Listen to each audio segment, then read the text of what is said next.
Yo,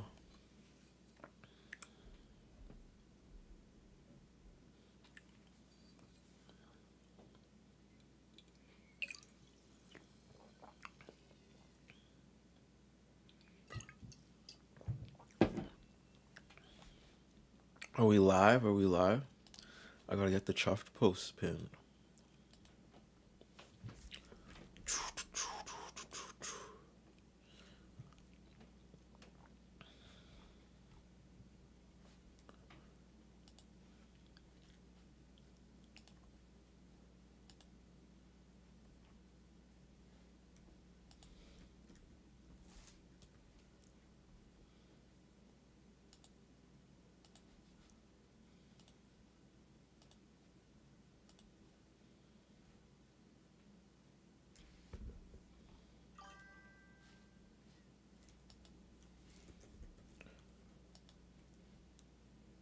Yo, give me 1 second. I'm just getting my chuff post pinned everywhere.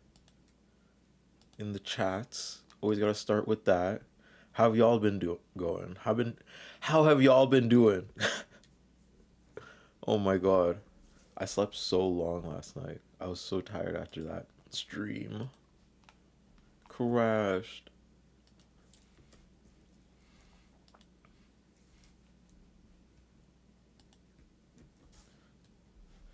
Glad to see y'all. Glad to see you, Winter Lover. Nice to see you, Valentina. Yeah, I made it today. Hey, hey. Nice to see you. Nice to see you. Thank you for making it today. But anyways, I got everything. I got everything pins now. I'm good. How about yourself? I'm doing night. I'm doing night. We got three more. We're on day 4. We got 3 more days of this. We hit like halfway. We hit the halfway mark yesterday. So shout out what this is for the new people coming in too that haven't been a part of this the last like 3 days is like a 24/7 hour stream for like 7 gen, which is like this community kitchen. You know what I'm saying? And as leftists, we have to put that verb into a usage. You know what I'm saying? So this platform and us are deciding to help the community collective of 7gen, one that I help serve with, indigenous led, community funded grassroots organization. I'm tired. I'm happy you got some good sleep.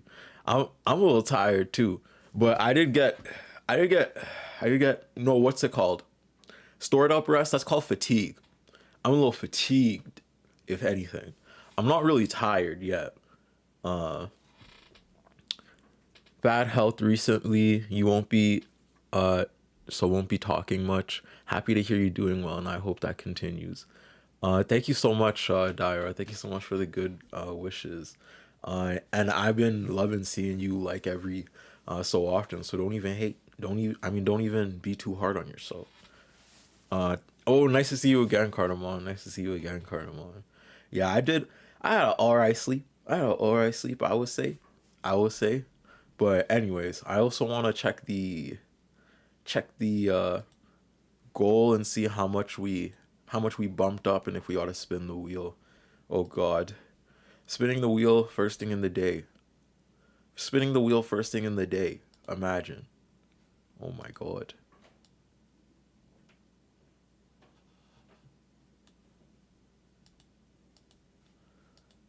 It is on the wrong browser. Hey, let's get it on the right one.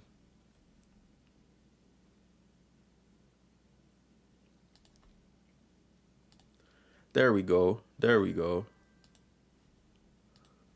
Refresh it. Okay. So I'm pretty sure we ended it on 25K yesterday.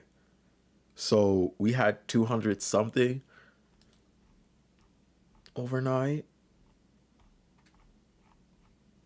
Nah, nah, nah. That's like one spin. That's like one wheel spin. That's like one wheel spin. Eh, yeah, that's like one wheel spin. I'll give y'all one wheel spin.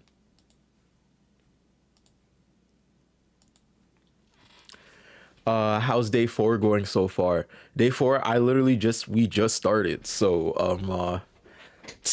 I don't know. We're 5 minutes in. At least the wheel can't take any more of your brows, right? Oh my God. Oh my God.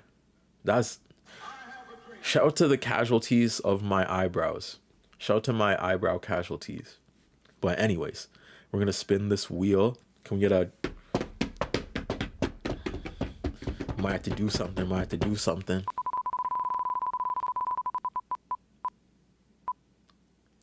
Karaoke. We could do karaoke. Oh my God, starting the day with karaoke. That's a nice way to start the day, actually. I love this. Thank you. Did you fix up your cut from last time? Nah, the back of my head is still patchy. It actually does suck. It does suck, and it is unfortunate.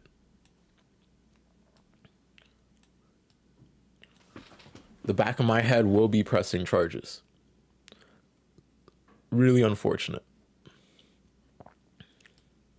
But anyways, we gotta do karaoke. So I'm gonna set up this karaoke real quick.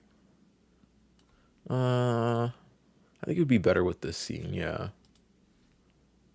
Let's keep it here.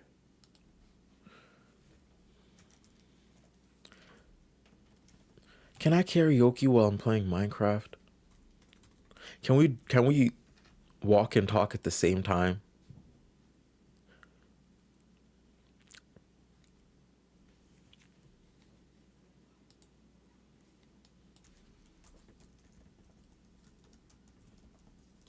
Karaoke 2000 songs. What songs do you want to hear even?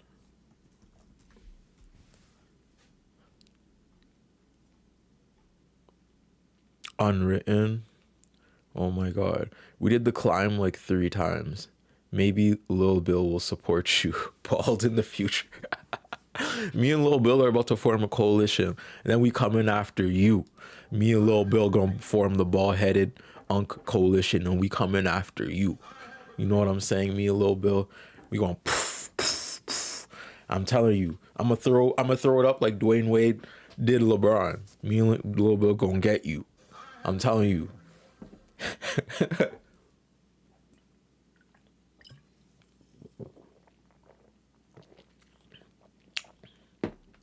Casca, every time we touch.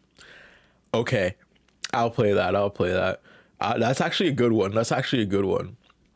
Hi, Risa. It's nice to see you. Risa. We're picking some karaoke songs right now.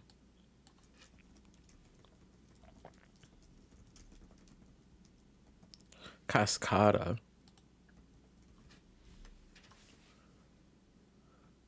Oh my God.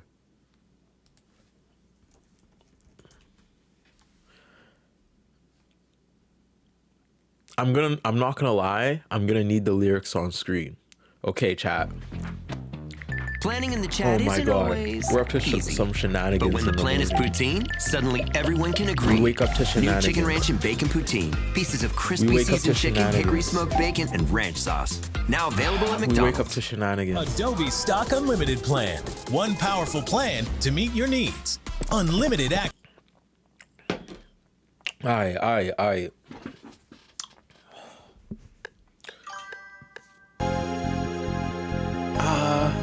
When you sleep next to me, I still feel your touch in my dreams. I don't know the song very well. I'm gonna try though. Forgive me my weakness, but I don't know why. Without you, it's hard to survive.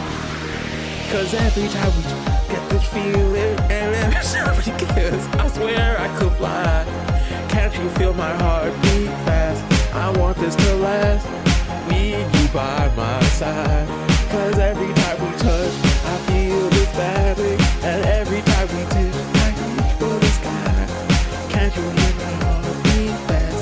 I want you in my life. You got like 70% of that. You got like 70% of that. We got like 70% of that. I would do a better job on the second chorus. I promise. Is this like the freestyle part?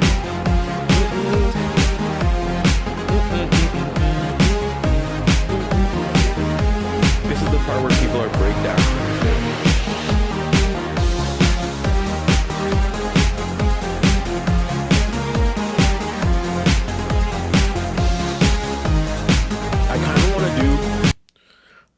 I want to do this one because I know it a bit more. Oh my god. Y'all have to know this one.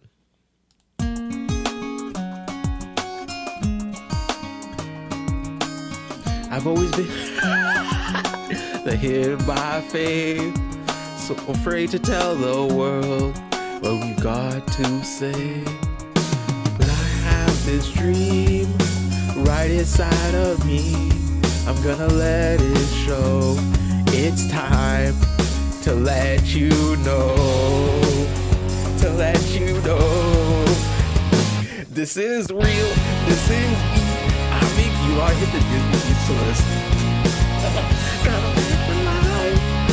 Shine on me.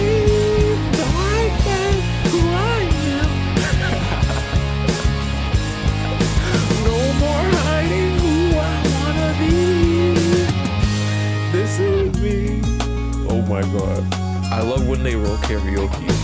This is the only one where I'm not torturing myself. I love when they roll karaoke. You wanna fight or you wanna win? Because I'm not torturing myself.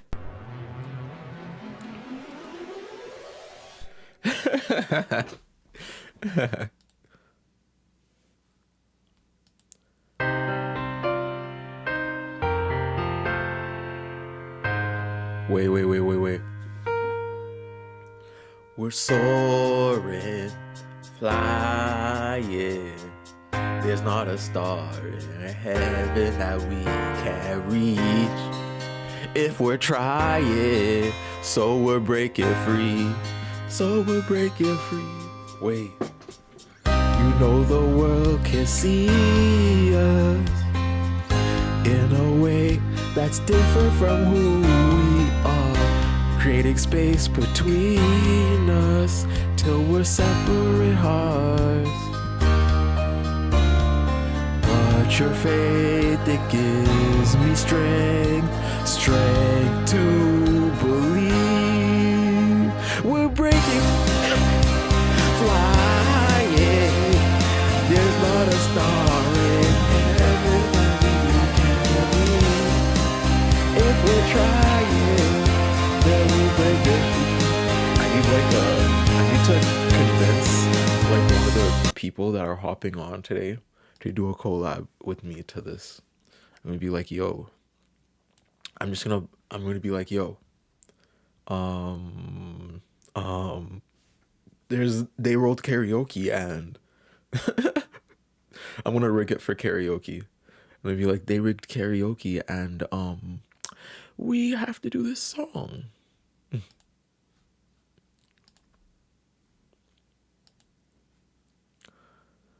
How do you even rig karaoke? We're gonna have to try to do that somehow. But we're gonna be playing Minecraft at the same time because we're about 30 minutes away from the first interview. Carrying on the karaoke. I'm just gonna leave it in the background. And just know, donating helps a ton. We could spin that wheel. Every $100 we spin the wheel type shit. You're going to help a communal kitchen. You would not believe your eyes if 10 million fireflies. Wait, I'm dead? Cause they feel the open air and leave teardrops everywhere. Take me rude and how do you rig it? You just lie. I like to make myself. They tried to teach me. That's the. I never got that advice in my life. You just lie. It's so funny. Oh my god. That's so real.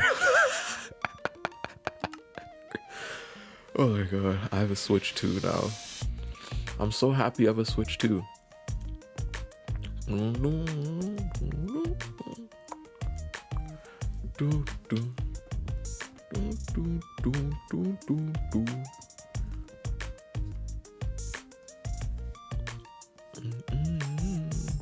I'm trying to find out where I died last. I liked.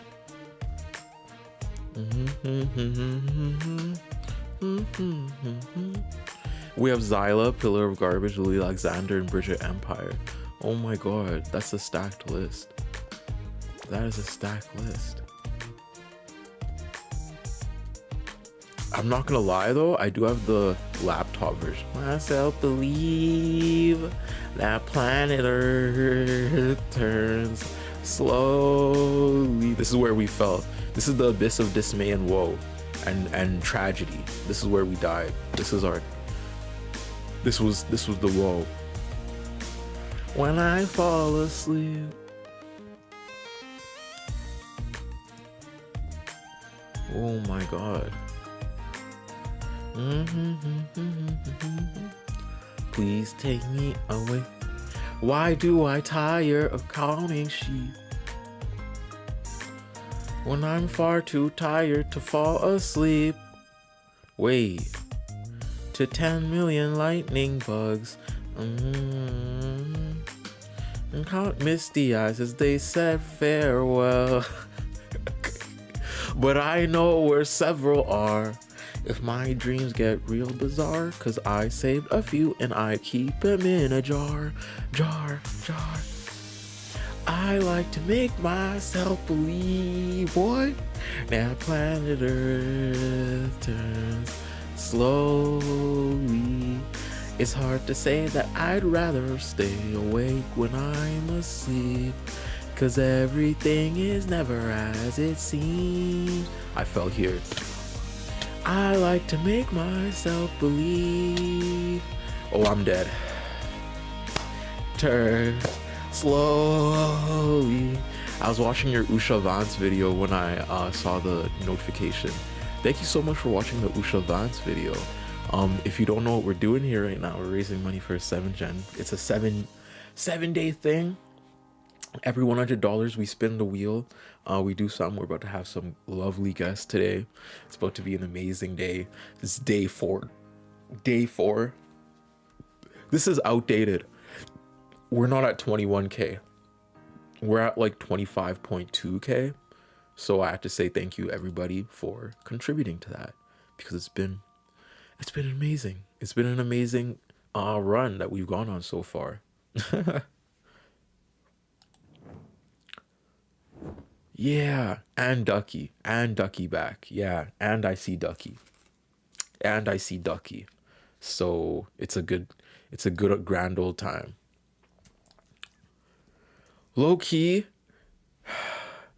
Minecraft, I do not, because I just keep. Instead, we gonna watch something. That's weird. I kind of don't want to watch. I don't want to play Minecraft. My birthday is coming up. My birthday's on the 24th, actually. I turn 25 at the end of this. Oh my god, is this the WestJet holiday? Jet 2 holiday. At the end of this, I will be 25. That will be my age. Okay.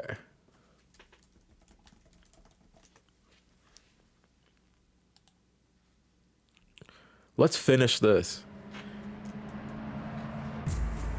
This was Killer Bean.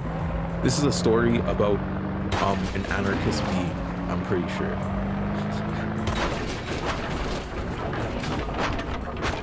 Why Minecraft is way more funner the bigger your fortress gets, right? And my fortress is not that big right now.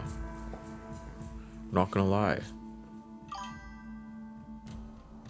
Fully developed frontal lobe Monday. Oh my god, right?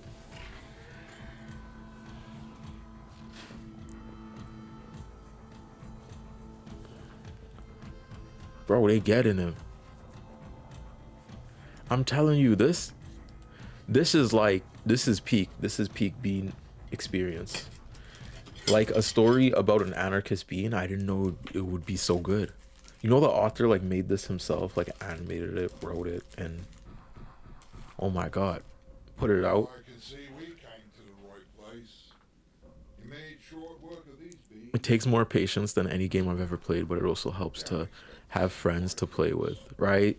Right, in Minecraft, the joy is like building structures with friends, having a little communal space. The camaraderie. Graduated with top honors. I led these beans through 3 tours of duty, accumulating a total of 15 medals of honor, 11 purple hearts. Sure. Oh no, he's the military. Get him, Bean. But you should see what we did to the other bloke. I'm trying for Bean. Bean, Bean, Bean, Bean, Bean, Bean, Bean, Bean, Bean. Oh my god. Well, then we went into business for ourselves. Escort detail for high-level dignitaries, hostage extraction, corporate assassinations, preemptive surgical strikes, or just plain search and destroy. Heck, we even robbed a few federal banks with business with Snow. So this little shindig we got here, it's nothing. It's just a walk in the park. Honestly, let's see what. Let us react to Unk. I kind of want to watch FD's B-sides Playboy Cardi video. Oh my god. Build a website you love with Wix. If y'all know, FD Signifier is another content creator on this platform. I really tried to like Playboy cardio. I really did. So, in the spirit of furthering the practice of the UNC sciences and showing love for the babies, I love y'all. After years of not being able to tell the difference between Playboy Cardi, Gunna, and numerous other as Curtis King. Okay, before we go into this though, I gotta tell you, Playboy Cardi was like a big part of SoundCloud culture and a big part of like the progression of, I guess, a reflection of hip hop identity. You know what I'm saying? Hip hop has always been the cumulative, the collective voice of a people, right? Like in age that defines, I guess, Black tradition as an art. And Playboy Cardi uniquely comes out of this period of SoundCloud where there was a lot of different portrayals of and projections of Black masculinity, right? You had your Lil Uzi Vert, you had your XXX Tentacion, you had your Juice WRLD, you had all these people that came in with like different sounds. And it was like people like to degrade Playboy Cardi and a lot of these SoundCloud rappers as like mumble rap. But you forget, like, X was one of the most talented artists and was beating out Drake while he was alive. You know what I'm saying? Like, Chance the Rapper came out of SoundCloud too. Playboy Cardi defined a whole genre of music specifically because of a simplistic aesthetic of how he made projection cool, right? The projection of Black masculinity cool. For instance, we applaud everyone like 50 Cent. We applaud somebody like 50 Cent for conforming to a certain, not conforming, but defining a certain caricature of masculinity around Black identity with like hits like In the Club and all that, right? Playboy Cardi similarly gave a projection to youth, but to more of a Gen Z culture, if y'all know what I'm saying. Like he defined masculinity in a way that was different from a lot of expressive modes of masculinity seen in a rap genre. You know what I'm saying? Playboy Cardi ushered in this new wave of men wearing locks, men having butterfly tattoos, men dyeing their hair, like men, like he opened up this spectacle for the projection of Black masculinity even by being himself, right? So when he hops on and simply is himself, like that's like when he hops on and does these simple raps, right? Like these mumble raps, you could say, like where he's just doing a baby voice on beat and everything. I feel like it's metaphorical to his projection of self. You know what I'm saying? Cause like what's cool about Playboi Carti is that he is the genre. You know what I'm saying? Like when he is present, he is the mode of reflection. He is the art, he is the caricature. Like he's not really he's telling the youth that it's okay to be yourself, essentially. You know what I'm saying? Like he's telling the youth, yeah, it's okay to just you know, be cute and be pretty and have locks and whatnot. But I'm gonna keep playing because I'm going on a yap right now. I'm yapping. We're only 17 seconds in. I decided to give a chance to Playboi Carti, and over the past few weeks, I tried to listen to his 3 studio albums, Playboi Carti, Die Lit. All I know about Playboi Carti is annoying. I barely was able to really fully listen to most of the songs on these albums. Oh my God. Bouncing right off me. This is not a Playboi Carti hate video. Just hear me out, okay? First, I want to make it clear, I am an old head, but I'm not that type of old head. I'm not like other old heads. I ain't even that old. I don't take joy in not liking new things. In fact, it's the opposite. I find myself frustrated and sad that there are things that bring young people joy that I can't find much joy in. I'm a lover of joy. Joy brings me joy. But Carti did not bring me joy. He brought me pain. And I don't mind the rage beat sound, by the way. I really like a lot of XXX. I have to tell you though that like FD is experiencing Playboi Carti, like, you know, in such a subjective instance that's so deviated from a norm from how a lot of us found Playboi Carti. A lot of us found Playboi Carti through like house parties. You know what I'm saying? With everyone shouting the lyrics all at once. Like there's an energy there. You know what I'm saying? Playboi Carti also brings like a little bit of a I guess a communal atmosphere to Black identity to that degree. And like when you're just he's not somebody that you sit down and listen to. Like X very much is somebody that you sit down and listen to and dissect their music. Like that 17 album was one of the best. It's one of the best albums that any teenager has ever made in the history of the world. You know what I'm saying? That 17 album by X is one of the best albums ever. I still say to this day. But when we're talking about people like Playboi Carti is more of like, you know, you're moshing with your friends. You're at a party. You play Playboi Carti.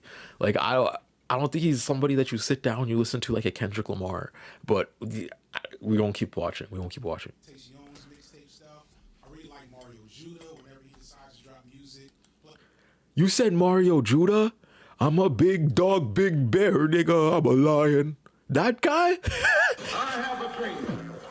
I'm a big dog, big bear, nigga. I'm a lion. I have a dream. I'm the predator of the prey that was hiding. I have a dream. Oh my, I have found you. Y'all remember that song? Are we gonna act like he hasn't dropped that song? Are we act like he has dropped like 9 variations of that song? Like come on. And then you're saying Playboi Carti's bad compared to Mario Judah, bro. Are you listening? Are you on your way? Are you dropping your kids off? I'm a big dog, big bear, nigga. I'm a lion. I'm a predator.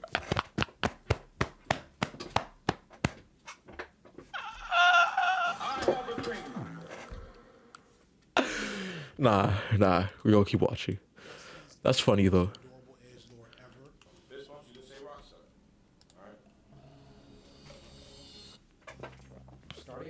Alright? Skip. Other print on demand platforms.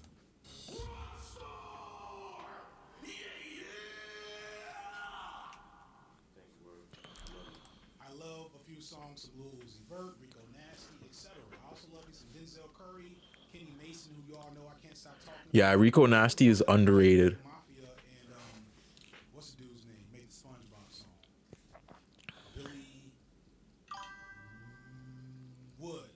Billy Woods. I was wrong about Billy Woods. I don't know who Billy Woods is. I'm gonna be honest. Understand that hip hop has always had its share of unconventional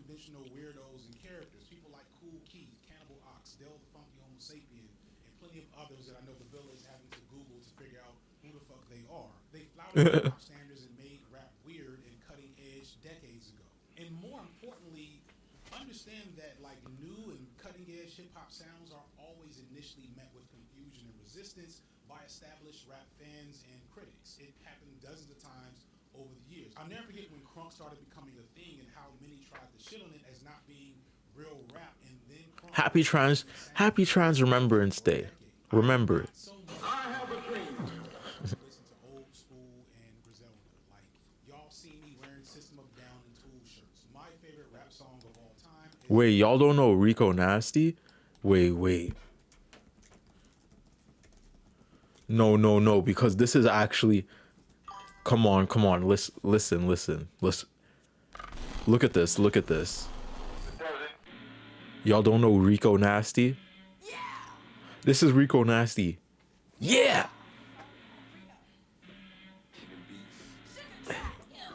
Don't worry about a bitch who never been in your place. Always move in silence, never question your fate. I just gotta make sure they straight. Then you know they all gotta play. Just a baby in the tummy. No one knew I was great. I mean, fuck these niggas. Time to only. Wait, she hate cause I'm up and I could tell on her face. You so much. I've been saying my grace. When the times was rough, I would look up and pray. Thank God I have to switch up. Oh my fucking God.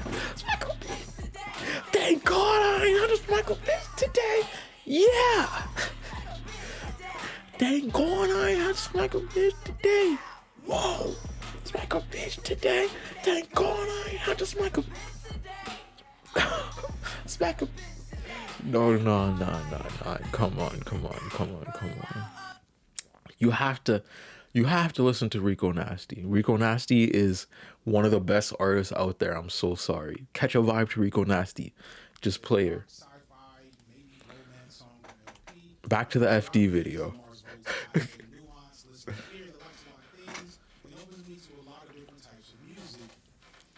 Except Playboy Cardi, because I don't know if I would call what he's doing music. I really want to call it anti-music.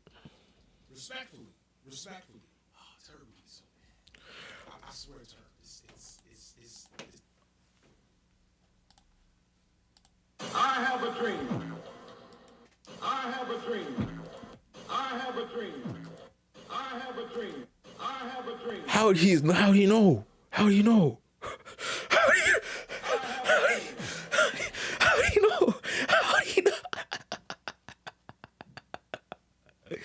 Okay, listen.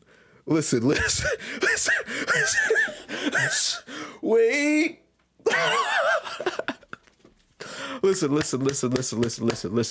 Okay, when you have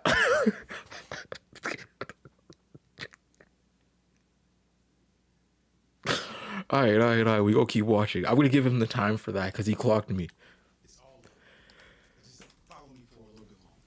I ended up texting back and forth with Anthony Fantano on this one because I felt like an old video of his was really relevant to like what I was going through here. It's one like years ago where he was talking about Lil Yachty and saying that he theorizes that Lil Yachty kind of represents hip hop entering a punk rock phase. I'll let Lil Bill give you the full story from his video on punk rock and black punk rock in general. But in a nutshell, punk rock is very much an avant-garde wave of rock music that was born in part as a response to rock music becoming stale and formulaic and established. As rock emerged as the most popular form of music in the 70s and 80s, it left behind some of this radical aesthetics and veneer.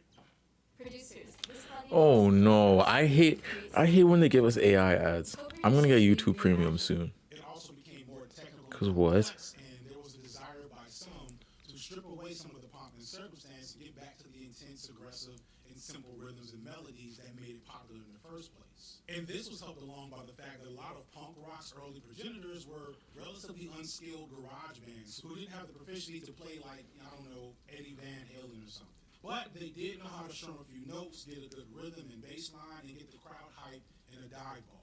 But most significantly to like this topic, punk represented an artistic tradition that is really like replete throughout history, where a major social cultural movement often begets a response to that movement that is focused on a flaw or blind spot that the original movement missed. The Enlightenment was a response to classical religion. I do have an ad blocker, but it just doesn't work on YouTube. Like it's I don't know. Was a response to Enlightenment. Dadaism was a response. Give me some ad blockers. A lot of CJX videos. And I think in a sense this same thing happened in hip hop at almost the same timeline. Hip hop starts in the 70s, peaks in the 90s. By the 2000s, it settled into the worldwide commercial phenomenon that we know today, but that came at a cost of shaving off the rougher edges and much like rock streamlining what the music needed to be in order to reach the highest markets and make the most money. By 2010, it's pretty clear that hip hop, while still producing some good music, is incredibly formulaic at the mainstream level. I'll never forget first hearing J. Cole on his mixtapes and thinking that he had a lot of potential, and then hearing his first album and feeling like it was the most generic, overproduced commercial rap I had ever heard in my life. And that's not just J. Cole, that's a lot of rappers in that kind of in-between generation, that last generation of mainstream hip-hop dominance. It's why so few rappers from that specific era are still here significant today. So it makes sense that by the late 2010s, you see a similar punk rock adjacent response from hip-hop as young artists with an irreverent disposition to the norms of hip-hop start to make their own music. And add to that the fact that hip-hop became more accessible than ever for aspiring rappers in the 2010s. And rock music. But let me say that it was sooner than Playboi Carti's punk age that he started completely subverting music. You know what I'm saying? Like when he hopped onto the scene, a lot of his, I want to say Playboi Carti specifically, his music revolved around the experience of being, of course, a black teen at the time, in a sense of the fashion, in a sense of the swag, in a sense of the he kind of embodied it. You know what I'm saying? Audi, Beamer, Benz with the roof up, still like he wasn't always I guess in this genre of punk rock. Playboi Carti is an artist that constantly reinvents himself throughout the decades. Each album is a conceptual art piece in itself to me. You know what I'm saying? And like during that time, when he was younger, on SoundCloud, on Odd Future, and kind of making his way around, he kind of bounced from artist to artist. You know what I'm saying? As I expect any artist would. But what kept consistent with his portrayal was just a kind of lax demeanor. You know what I mean? Like just I'm not trying too hard to sell myself. I just want to, I guess, give you a portrayal of my life. You know what I'm saying? And make it lit on camera. Like that's what essentially what he was at first. And wait. I gotta play you this song.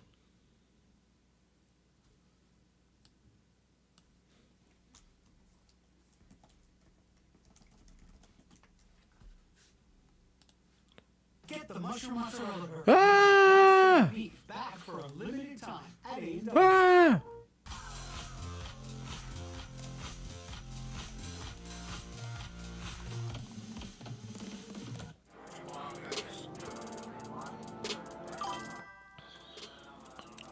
I used to play the song like every day on my walks home from school. I swear to God. Who that banging on my door? If you try to rob me, I'ma blow him in his. Don't be blowing on my phone. Sound like a. And I just really want to highlight the aesthetic of this time. You know what I'm saying? It was so different. Like Playboi Carti was very much like a skater boy type black boy. You know what I'm saying? With like the low cut dreads, taper, the chucks, the Vans. You know what I'm saying? The chrome hearts. Like this was like such a simpler time. This was such a simpler time in aspects of aesthetic. You know what I'm saying? And the bling era was sort of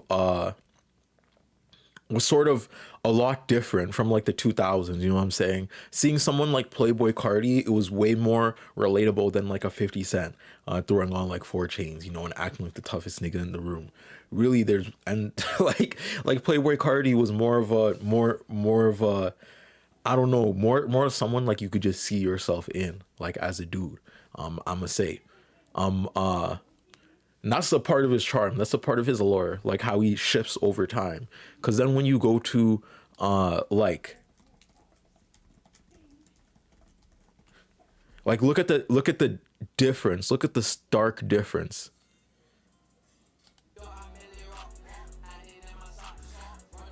Wait.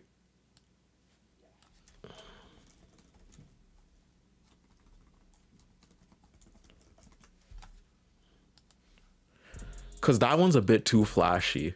But look at the stark difference in his aesthetic.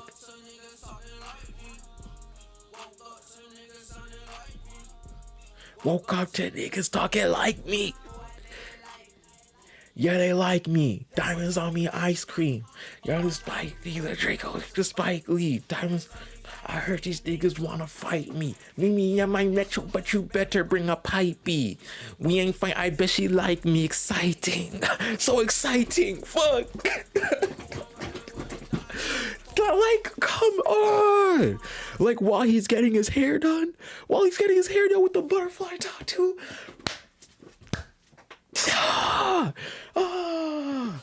He's using his one phone call to tell niggas he woke up to niggas talking like him while he getting his hair done, while he getting a retwist in the prison. Oh my god. I'm so sorry. I'm getting ahead of myself, but I love Playboy Cardi. One day we're gonna do a Playboy Cardi stream one day, but we ought to keep going with the 7th gen. Let me restate that this stream too is for 7th gen Rising, which is like a communal kitchen. So as much as we're having fun dissecting artists and all that, we're still raising money. Thank you so much. We had $10 23 minutes ago, $10 9 minutes ago, and $20 1 minute ago. We're at 25.3. Sharing helps a lot too, so make sure to share it around. We're about to hop on with our first guest, who is Zyla from YouTube. Like, I love hopping on and talking to guests, and the first one over here. There we go. Yo. Hey. Yo. I'm gonna dip out. Hey. Welcome to the stream. I'm opening my camera really quick. How have you been? Oh, do you want to do a quick introduction first? Like, I think that would be appropriate. Yeah. Hi, I'm Zilla Black. I run the YouTube channel Zilla's Athenaeum and also the Twitch at Zillable. That's Syllable with a Z, which is also my tag for both Mastodon and Blue Sky if you want to check out my stuff.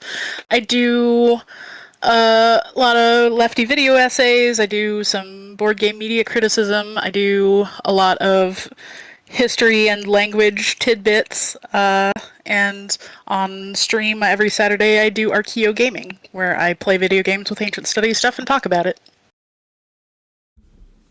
Hey, and we've been on streams together before. I think the last one we were on together was Finn. Yeah, we were on Finn's stream. I came for one of these before. Yeah. Definitely. Yeah. So if y'all like this conversation, remember to like and sub. And also, I'm noticing Twitch followers and Twitch are like harder to get. So I just know, like, you know, when you see someone relative, click that follow. If you could shout out Zilla on the Twitch too, because like the consistent, I feel like the Twitch fan base is so hard to grow compared to YouTube, if that makes sense. Yeah, I mean, I am somewhat resigned to being sort of a creator's creator. Yeah. Like I'm all right. Yeah. But you know, if anything I said sounded fun, absolutely, like, come check me out. And thank you so much for hopping on and talking to just one more time, this is for 7th gen guys, so sharing the Chuff page and everything helps and all that. Is there any upcoming project you're excited about, any upcoming video essay, any? Yeah, so I've been working for more than a year, I guess, at this point, on this never-ending story video. Ooh. The point of which is that our hope is in community. And like we are the way forward together. And so I've been collabing with lots of people and trying to get this done. Trying to get everything lined up for it. But in the meantime, I've actually gotten a couple other video essays out that people have found fun.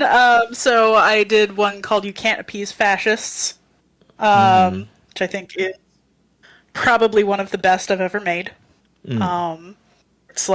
It's only like 20 minutes, but it's I think important right now for understanding the current mess. Yeah. Yeah. And then I also put out a much sillier one that's big titty goth girlfriend gives you dating advice. Yeah.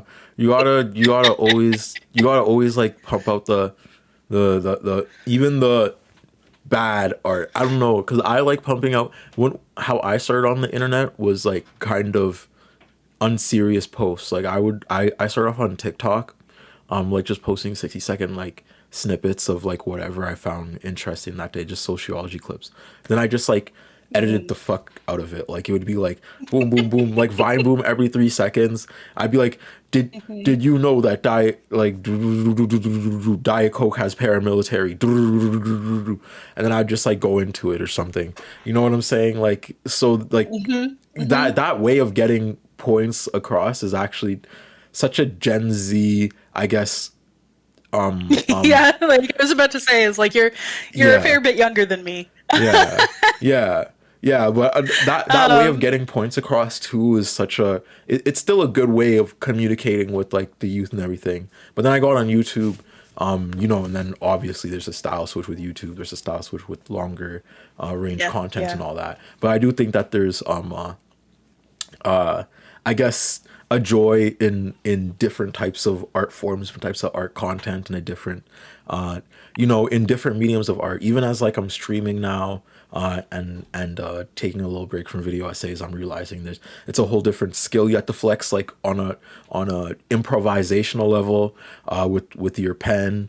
You know what I'm saying? Whereas video essays, you could kind of like craft how you're gonna turn out, meticulously edit how you're going to appear to a populace and all that. You know what I'm saying? Definitely. Like it's there's such a difference between streaming and video essays and even the history videos that I sometimes make. Like I made a language video at one point where I was like, you know what, I'm just gonna pick a weird language feature that appears in Greek and talk about it, just because I find it exciting and interesting, because we don't talk in English about verbal aspect. So I'm going to talk about verbal aspect. Yeah. What is verbal aspect? I actually don't know what that is, actually. Right, so, exactly. Because what would you, unless you're a weirdo linguist like me? Okay. So like I get excited about this because I really think it's interesting that we do use it in English, but we use like a lot of helper verbs. So basically, what aspect is? To ask, when you say linguist, what do you mean by a linguist? So in my one of my other hats, I have multiple higher education degrees in ancient Greek and Roman studies with a focus on philology, which is language. So I actually study, like I'm really into Proto-Indo-European studies, for instance. And like this. Like right now, one of the things I've been busy with is I signed up for a language class and ended up getting 2 other language classes for free, and I'm like, oh no, that's a lot of time. So I'm taking Arabic, Farsi, and Russian right now, which is great fun, but my brain is very full. Yeah. Okay. Well, keep going though. Yeah, I was just curious about that. Thank you for sharing. Yeah. So like I study historical linguistics. Yeah. So like how language so cool evolves and how it came to be, and then like so like if you watch somebody like Language Jones, like you're gonna see more like modern like psycholinguistics, like in how language works in our brain. I'm all about the words themselves. So, Okay. like in English, when we speak English, we don't talk about a lot of things that we might have inherited from Indo-European language, the language family that we do come from.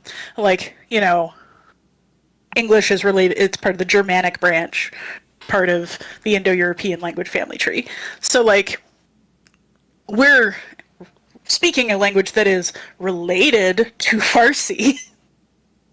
Like, you can trace a lot of characteristics among them, but they don't sound anything alike because there's so much divergence over so much time, like many millennia. We don't even have writing in the theorized language of Proto-Indo-European because it's too far back in time. Like, that just doesn't exist. We can only sort of get to it by saying, okay, this Timeline makes this sense. concept appears with the same basic sounds across these languages if you follow the sound shifts of those particular languages. So we can theorize that there was a word in Proto-Indo-European that went like this. Like, that's the kind of stuff we're talking about here. Okay. I know it's kind of a weird concept to try and theorize an ancient language that nobody has any direct evidence for. But we've pretty well proven a lot of stuff about it. There's a really great book called A Dictionary of Proto-Indo-European Roots from the American Heritage Foundation. It's this skinny little book of just like, you can look up an English word in it and find out what what else comes from that Proto-Indo-European root. It's so cool. It was one of my favorites. So, sorry, you've gotten me on a hyperfixation. No, it's okay. Thank you for sharing. Thank you for sharing. Yeah, I will talk about this endlessly if you let me. So, to kind of get back to your question of what is verbal aspect, well, first of all, you can go look at my video if you want more detailed explanation. But the idea is that verbs can express sort of duration of activity as well as time and person.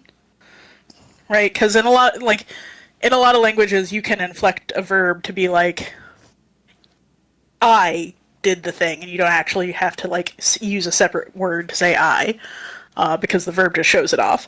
And in English, you can like stick ed on the end to be like, "This is past," right? So that's time. But there's also sort of duration / frequency, and that's what we're talking about when we talk about aspect. So, like in AAVE, African American Vernacular English, for those of you not familiar, or Black English, I've heard sometimes, but you know, I don't get to say that. Yeah. I mean, you're on my Black channel. I promise you. I promise you. There's lots of people that know about this. Keep going. Just saying. Yeah. Just saying. Keep going. So there's a thing called habitual be, right? Like, we be streaming. We stream together a lot. That is actually an aspectual change. That's a change in aspect of how you're using the verbs. That White English doesn't actually have. So you would have to say a lot more things to imply that. Like, we stream together often. We always stream together on Tuesdays. Well, like, whatever it is. You know? Like, so that kind of idea, that's talking about aspect. Sorry. In the stream. Keep going. So it's like that. So like, I was introduced to this concept when I was first learning ancient Greek, because there is this. It's separated out as a tense, but it's really what it is an aspect called the aorist, which is something that happened once.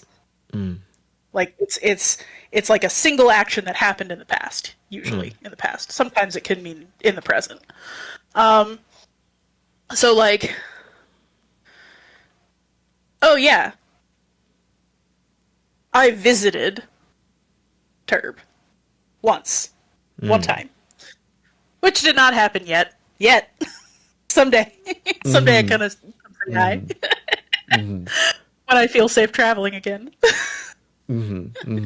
but like, you know, oh, I read that book once recently. I finished it. Yeah. Like, so they have a whole like different verb shape for that. And that's really cool to me, and I just think that more people should know that that's a thing, that they're even that's even a concept that we talk about in linguistics, right? Because like if you're learning English grammar, you're not going to cover this. You're just going to cover all the modal verbs, right? And like all of the like helping words that tell you more about what's happening. Because we have to add more words on top of it in order to make that make sense in English. It seems like the chat is really into chat knows more about it than I do. Oh my god, paralytic dude. Hi, chat. Oh my god. But if y'all, you know, if y'all are linguistic nerds to that degree, Zyle also makes real good content on their channel about that.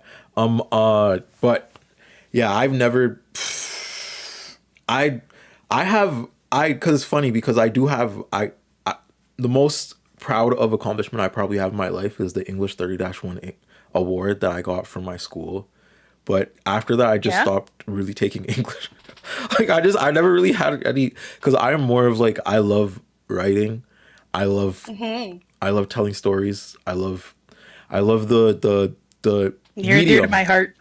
you know, the medium of essays, the medium of getting, but I don't really care as much as for the structure. And it's so cool how like even the structure has a science.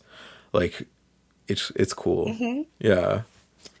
Yeah. One of the really fun things about being both a linguist and a writer is in my gajillion ADHD level hobbies, I'm also a fiction writer. Like, one of the cool things is that if you learn the rules, you know what you're doing when you break them. Right? Like, and that's the fun of writing, is like there are rules. You know, you can learn the 5-paragraph essay, and that's actually a useful thing to know of how people tend to structure an argument. But then the best thing to do is to break that deliberately. To know why you're breaking it and use it. Because that catches people's attention, and then you can do stuff with it. So, like, as a writing instructor at the college level, which I did for a while, one of the things that everybody was like, okay, we gotta find a way to introduce, yes, we know you've all been taught that this is how you write an essay, this is not how you write an essay in college. Yeah, my grade 9 teacher was very elitist in the Edmontonian sense, meaning like because we had a specific structure, you know, in grade 9 to grade 10, where it's like if you have an 80%, you're going to -1. If you're under 80%, you're not. So she was already looking at the people with the 80%, and she's like, okay, for college, you're gonna have to do this. And then she made us all write creative essays every week. And it's so weird because I'm seeing all the kids like complain about like you know, a teacher assigning an assignment, so they're using ChatGPT. When I'm like, we had to do an outline, a draft, a mock script by Wednesday, like present it, and then have our good copy in by Friday for a mark out of 10 that goes on our, you know, end of assignment, in order for us to get to -1. You know what I mean? Like, it was so, and I'm not saying like, AIM has done absolute horrors to our education. And it is being pushed, at least in the US. I don't know about Canada, but here at least it is being very much pushed on teachers, on students, as a way to like, as a tool that like you might use like a calculator or a search engine. And it isn't those things. And one of the things that this actively does is it prevents students from learning to critically analyze anything because they're not doing the work. Like, I'm not a fan of busy work. I never have been. I'm not even a fan of tests. And like, I'm saying this as somebody who has taught at university level. Like, if I could get away with never giving a test, with never giving busy work for homework, like if never with never giving homework that isn't just reading, maybe I would totally do that. And to some extent, when I was allowed to, I did. But what you can't substitute for is actually learning how things work in order to use your brain.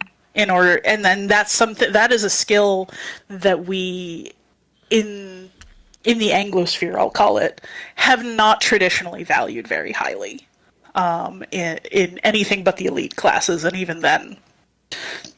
Ooh, pardon me. So like this is I'm not blindly anti-AI. I'm not even blindly anti-Gen AI. There are use cases for it, but we are using it all wrong, and I think we're doing that because of the rich bastards who have it, right? And how they're advertising it. Yeah. Like, it's sold to us to replace all the things that make us human instead of replacing all of the drudgery that it could do. Like, can AI take a bunch of citations in 5 or 6 different formats and make them all align with the same information you put in the first place? Absolutely, it can do that, and that's a useful thing that I don't want to spend 30 minutes doing. Yeah. It'll do that in 5 seconds. I don't really want to do that myself. Can it scan a work and tell me all of the places that it talks about a concept? I mean, maybe not 100%, but pretty good.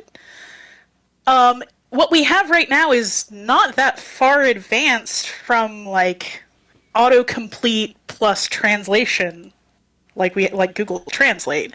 Like, what we have now is not all that far advanced from that, and we keep culturally treating it like it's, you know, an intelligence or even a god. Like, this is so backwards. Yeah. And it's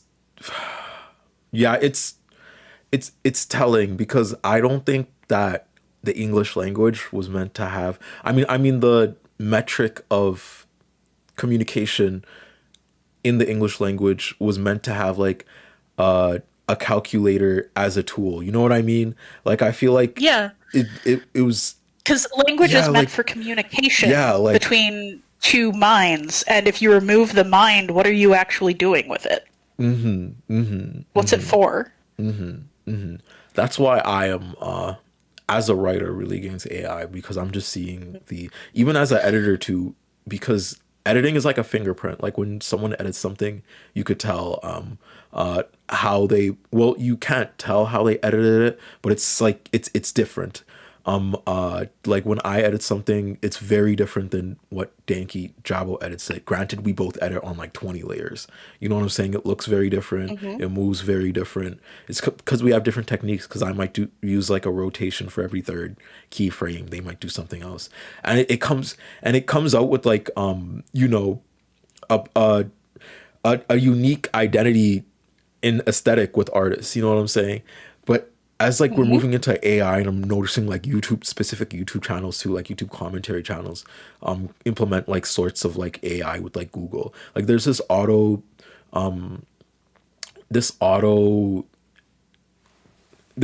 animation thing on Adobe that allows you to like just animate over like a 30-second thing and be like, put relevant images. And I've noticed like more and more commentary videos I'm seeing, like, creators are just simply doing that, and I'm like, oh my, like, the way you're gutting the process of animation, the way you're like stripping your video of like life and aesthetic is so like disgusting. It's like, it's more and more, it's becoming so sloppy. Like, I'm seeing what happened to the CapCut like 2018 TikTok edits of those anime creators like editing on like 30 layers of like AE effects, and they would get like millions of editors views. Get so creative, and it's like, so impressive. And this is not a skill set that I particularly have. Like, when I started, the videos that I've edited for myself are very basic. Like, they're very basic in the editing, and I'm too small to pay an editor. Editors are but like expensive. the couple videos where I have had somebody edit, like Like, I've got a friend now who is getting into video editing, and he's edited the last 2 videos that I put out. They're so different. You can tell. Like, you can tell it has a look, it has a feel, it has, much more sophisticated versions of the visual gags that I like to do. There's so much that you can do, and I don't know how to do that. It's not my particular thing, and like, it's okay. Like, not everything has to be a Babilla video that looks like it came out of a movie studio, right? Yeah. Like a Gen Z movie studio. But sorry, I got Babilla to edit one of my videos, and I still look at it and I'm like, how? How did he do that? But like, it's just so sad to see people be like, oh yeah, I can use AI to replace creativity. Yeah. I can use AI to just outsource thinking about this thing. And it's like, you can, but what did you really get from it? What did you learn from that experience? I remember when the first sort of like language model AIs were coming out. Not like the chat bots, but like you can feed all your scripts in, get something out that sounds like you but isn't. And there were a couple of channels who did like, I fed all of my scripts into this and got something ridiculous video. Like the Leftist Cooks did one that was genuinely hilarious. And like even had on like guests and stuff that they'd had before. And it had them saying absolutely ridiculous things. Because it doesn't understand. It doesn't have anything that could do the understanding. It's just like, I've talked to a number of friends who have worked in what is essentially AI, and they're like, what's out there is basically Markov chains. It's just predictive text turned up to 11. Yeah. There's some stuff happening in the tech world that's like, maybe it's a little bit different, that can add some context, and maybe that can simulate more understanding. And like, who am I to say that in 500 years of evolving this tech, we're not going to ever get? I mean, in my heart of hearts, I don't really believe we're ever going to get a true artificial intelligence. But right now, what we have, calling it AI, still hurts me. Like, because it's not intelligent. There's no there. There's nothing behind it. It's just an algorithm. Yeah. It's they got the first part right, predictive. like artificial. I was like, they kind of chewed. Yeah, it still feels so plastic. Yeah. But like, I don't inherently have a problem if what it were doing was like, if we were still at the phase of like, I fed all of my art into it to see what would come out. But what we're doing instead is stealing everybody's art and words and thoughts and writing and killing trees to get slop. And like, that's just unconscionable. It's I really hate that people think that you can use ChatGPT as a search engine and as a writing substitute. Yeah. And as an art substitute, because all of those things it can't do. The way people on the Fascist app genuinely like grok everything, well, every time you use it, like you're literally guzzling water from like marginalized communities, like that these companies purposefully set up aside. You know what I'm saying? Like, even in a sense of like ongoing things like land rights, like, and we're talking about land back in Canada. A bunch of AI companies are trying to secure a lot of our fresh water because we have like the most fresh water in the world, and fresh water is an increasingly scarce resource as climate change goes on. Yeah. So like BC companies are literally right now trying to sign away land rights for Aboriginal people. Mark Carney is fast tracking a bunch of bills that would help that. So like even as we talk about the aspect of AI, it's becoming such a solidified norm because these people like Peter Thiel and all these other people are being ballooned so big that they're becoming like the infrastructure of capitalism too. You know what I'm saying? Like they're becoming parts of the military industrial complex. They're becoming the educational sphere. They're just becoming so normalized in everyday life. And I feel like that's the scariest part about th- Yeah. this resurgence to me. You know what I'm saying? Yeah. Yeah, I mean, I said once some pithy post on Blue Sky. When you remove science from the humanities, you get unrealistic idealists. When you remove humanities from scientists, you get Palantir. You get tech bros.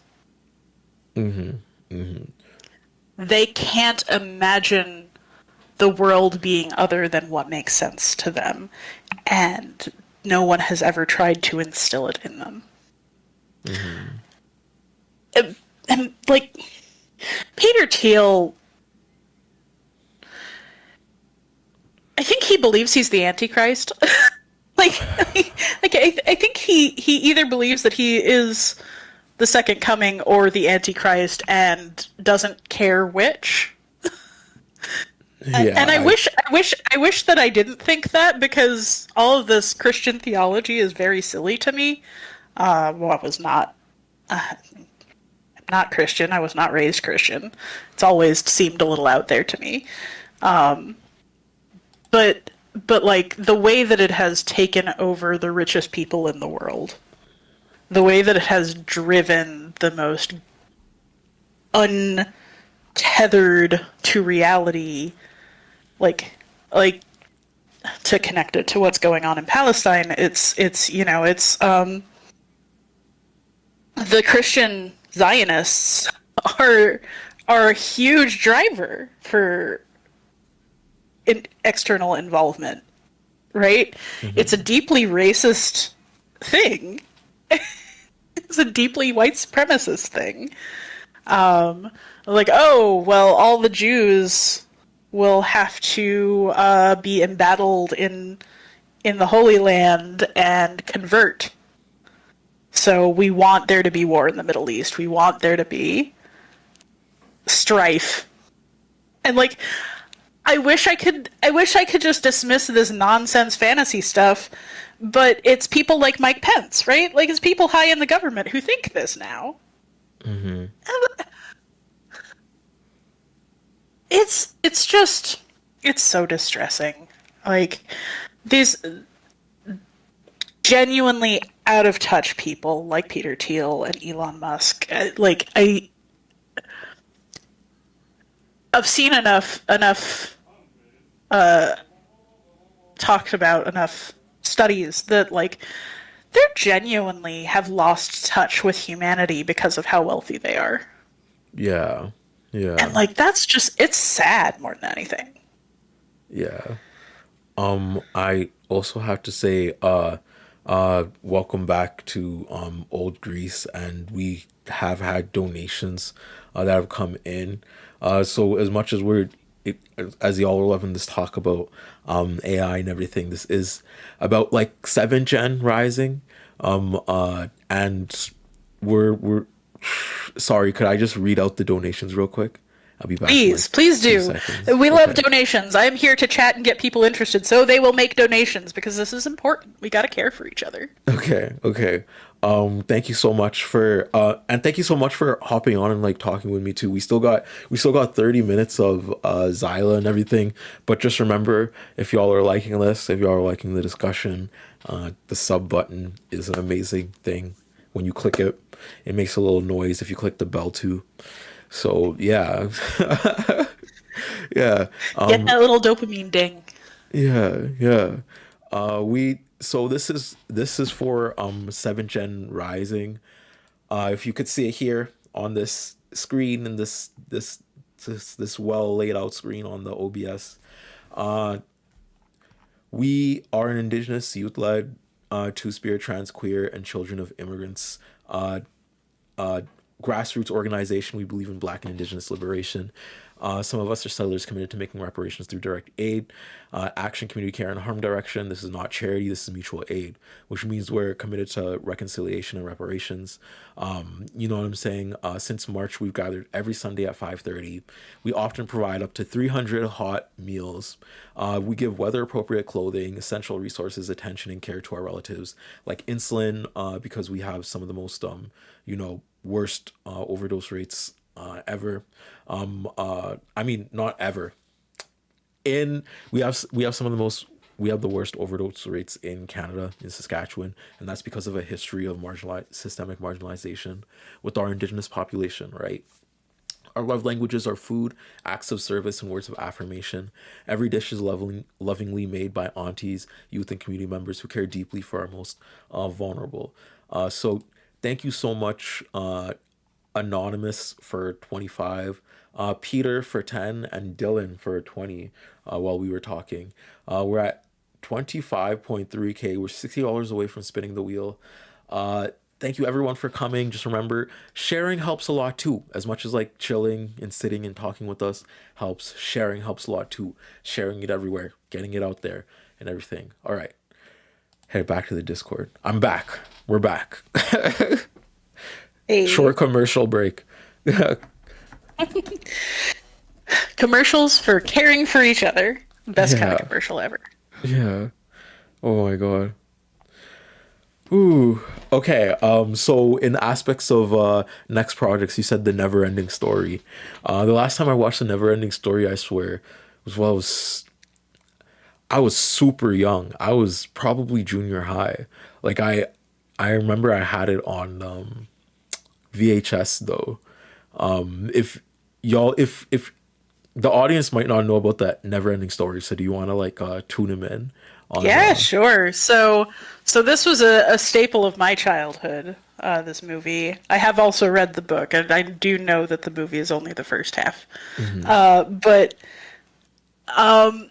But this movie was a very like 80s kid, close to home, like foundational movie. You get people my age who like, you just mention the name of this horse who dies in the movie and people will start like tearing up because this was so important to a lot of people. The basic story follows there's this kid in our world, Bastian, who picks up a book in the book called The Never Ending Story, and he starts reading about Atreyu. He lives in Fantasia, and there's this force, the Nothing, that is tearing it apart. It's consuming the edges of the world, and people are disappearing, and so they're all going to the Empress of Fantasia for help, and the Empress is dying. And Atreyu is the chosen one to go and find out how to save Fantasia, and he has this epic journey, and there are monsters and giants and all sorts of things in his way, and he ends up at the Empress's deathbed again, coming full circle back around, needing the help of Bastian outside the book to save the world of Fantasia. And so that's kind of the basics of the story. It's a very sort of classic fourth wall break story, and the movie ends on this like great like mixing of the worlds feel good nonsense that's just fun to watch. I actually rewatched it recently, which is what prompted me to do this particular video. Watched it with a bunch of YouTuber friends, and it holds up. It's a really cheerful and hope-filled story about friendship and adventure and despair. And one thing that I find really central to my activist work is fighting off the despair. Like, it's so important to anything we do that we believe that we can do anything. You know, I hear a lot of people, especially people who don't get involved in activism or politics, saying, well, like, what could I even do? I'm just one person. And that's the thing, is that when everybody says that, nobody does anything. Yeah. That's But if individualism. everybody says, well, I'm just one person, but so is my next door neighbor, and so is my friend, and so is my partner, right? And like, together we can be more than just one person. We can do more as a community than we can do individually. And that's to me a very central message that I want to convey. Yeah, I although it's been a while since I watched the movie and read the I don't even think I've read the book actually, but it's been a while since I watched the movie. I didn't even know there was a other half of the movie, because it just ends kind of abruptly and you're kind of left with like It does. wow. You know what I mean? So it does There is actually a second movie. I don't really recommend it though. did it not do the book justice? I think as is the case with a lot of adaptations, that the movie and the book serve very different purposes and are aiming to do very different things. Yeah. By ending the story halfway through, we get this very clear message of hope and empowerment and the power of imagination and the power of inspiration. The book is, I mean, by necessity, it's more complex. It's more ambiguous. And the second half of the story involves Bastion taking his power too far and getting taken advantage of. And it's a very different, it's interesting. The book was very good. I think the book is significantly older than the movie. So like it has some you know, might not be the most readable thing you ever pick up. I also but, like, have to say, someone said Discord watch party. If someone were to set that, I mean, just message that in the Discord, I'd set that up later. Because that'd be cool. Watch party to do that. I'd so be down to do that. But after this, but it's a whole 7-day stream, so I'm telling you, I've been so tired. I'm not really tired, but like fatigued, if that makes sense. Like, cause yeah, absolutely. There's a difference. Yeah, like you just run out of the energy to keep doing things after a while. I'm very. It's a very ambitious thing that you do. Yeah. With these big long streams. Yeah, like I can barely last. Like most of my streams are like an hour or two.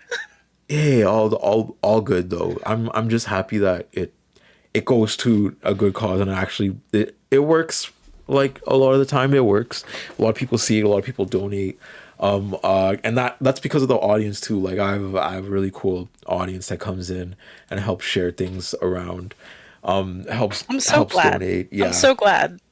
And all that. So it's been fun. So can't really complain.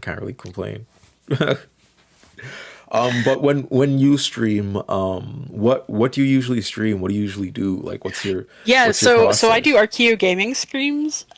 So like, it all started off. so in my academic hat, which I talked about earlier, one of the things that I have fallen into is there's this niche study within sort of the study of antiquities that is it's called reception. And reception is like, okay, how do these ideas from antiquity come out in modern media? How do we think about them now? What presentations do they get now? So like people talk about movie adaptations of Hercules, right? Stuff like that. Yeah. And there's starting to be this subdivision there between people who do movies and people who do video games. And I'm in the video games and board games set. And so what I tend to do with my streams is I'll pick video games that talk about antiquity either directly or indirectly, and then like dive into that and how it comes out. So like the first game I did, I saw somebody give this paper about this game called The Forgotten City, which is set in a nameless Roman city around I think it's 64 E. And like they did a fantastic job. Like these characters feel like they're from all over the Roman diaspora with their own individual stories that all make sense if you know the history.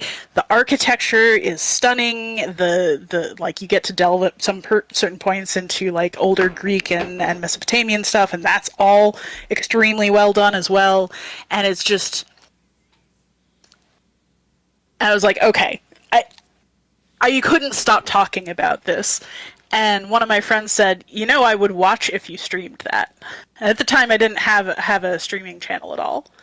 Like I just did video essays, and I was like, "Really? I don't know. I don't know if I'm a streamer. Like, I don't know if I could do this." But he talked me into it, and I started doing it. I played the whole game, and I had people like following along while I talked about, okay, we're going to stop in the middle of this discussion. I'm going to talk about why he's quoting this particular philosopher and what it means in the greater context, or like, oh, wait, I just passed this really cool carving. I need to tell you about it. Like, we're going to stop the game and just like zero in on this one carving. And like I was just having fun with it. And so once I finished that game, I ended up picking up another game and another. Right now we're streaming Hades 2. Hades, I like the first Hades. Yes, Hades 1 was really a lot of fun. I liked the aspect of different builds that you spawn in with. The fact that you like can sorry, that just meld of gaming is just so different to me. I never really played a game like that. I don't know what it's called, but like I yeah, so it in some way, so it is a roguelike, but most roguelikes do not have a story like that. Like it's, you know, it takes a lot of conceptualization for a story to work with that kind of like you die at the end every time and you have to do it over again. Yeah, and but so like there's this whole subgenre of video games that are sort of roguelite or roguelike, or you know, people argue over this stuff, but then to take that and actually build a story that uses that mechanic is just genius, and it's a very super giant thing to do. The game studio, they did Bastion and Transistor and Pyre. Pyre is a game I thought I would hate. It's about a sport, an in-game sport, and I was like, I don't see the point of this. And then I watched my friend play it, and I'm like, this is a beautiful game.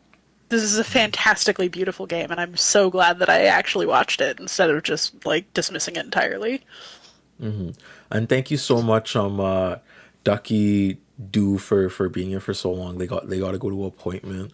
And thank you so much, Trevor, for donating another little bit to the 7th Gen Chuff page.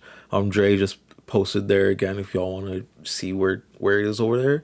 I also gotta ask, in extents to I've never played Hades 2. What's the difference between Hades 2 and Hades 1? Like, what's... Yeah, so I was not sure what they were going to do with it. I'm never sure what Supergiant is going to come out with, but it is much more similar to Hades 1 than their other games have been similar to each other. So it is the same genre. It is this roguelike where you're, you know, fighting your way through various realms and dying over and over again, trying to accomplish this goal. And the story builds as you go along with different characters. So the mechanics are very similar, but they did change up the elements a lot. Within that, so you're playing Zagreus' sister Melinoe, and she's a witch in training. So her weapons are magical rather than physical, and her sort of her story is more about reconnecting after family trauma than it is about I mean, I guess that's sort of what the first one was about too. But like, so the setting is deliberately turned over and expanded. Okay. So instead of making your way through the realms of the underworld from bottom to top, and then like dying every time you get to the top, what you're doing is you are sort of in this liminal space between the surface and the underworld, and you can go either up or down depending on what you do. And there are different realms each direction. You only spend a little time in the actual underworld that you saw in the first game, so the other environments are different. You get a lot more interaction with the gods. So, it's similar. It's very similar, but it has its own quirks. There's some different ways that you can tweak your build, since that's the thing that a lot of people love. So they added some more stuff like that. Because they've got a witch theme going, even though it's a little bit anachronistic. Because who cares about anachronism in a game like this? So you got a rail gun in the first game. Yeah. I appreciate that they don't call it a gun, because what does that mean? But you've got these tarot cards that you can tweak how Melanoi's powers work. So there's it's an evolution like you'd expect. My understanding, as somebody who I don't actually play most fighting games. I'm just not interested in the fight. It's not my thing. So, my partner is playing it while I talk about it. My understanding from him and from other people who have played both games is that the experience of play is very similar. The story is perhaps a little less than we might have wanted, but still good. Oh, that makes sense. I do want to get my hands on Hades too, though. It does look like a good game. Yeah. So if you all want, if you liked Hades, I think it's probably a good deal. And I have a good time doing Archeo gaming stuff with these games that are directly Greek mythology, because that's my jam. One thing that you get to see is oh yeah, let's actually give the gods a personality. Let's see how that comes out, and I always have fun with that. Yeah. I don't know. I was really into. I was one of the Percy Jackson kid readers, thingy-mabobbers, as a child. So I do like seeing the ethos of the Greek theater be played out. But then when you actually read Greek mythology, you're like, Zeus is weird. A lot of this. Yeah, and it really depends on what you're reading. I don't know, Some stories are real good. Let me not shit on all of them, because I really like the stories the story of Narcissus, and the overall. That was probably one of my favorite childhood stories, the story of Narcissus, on the way he constantly looked into the water, and then something came out of the water. It gave me a phobia of water too for a while. I was scared to look at myself in the. Oh no, baby turb. It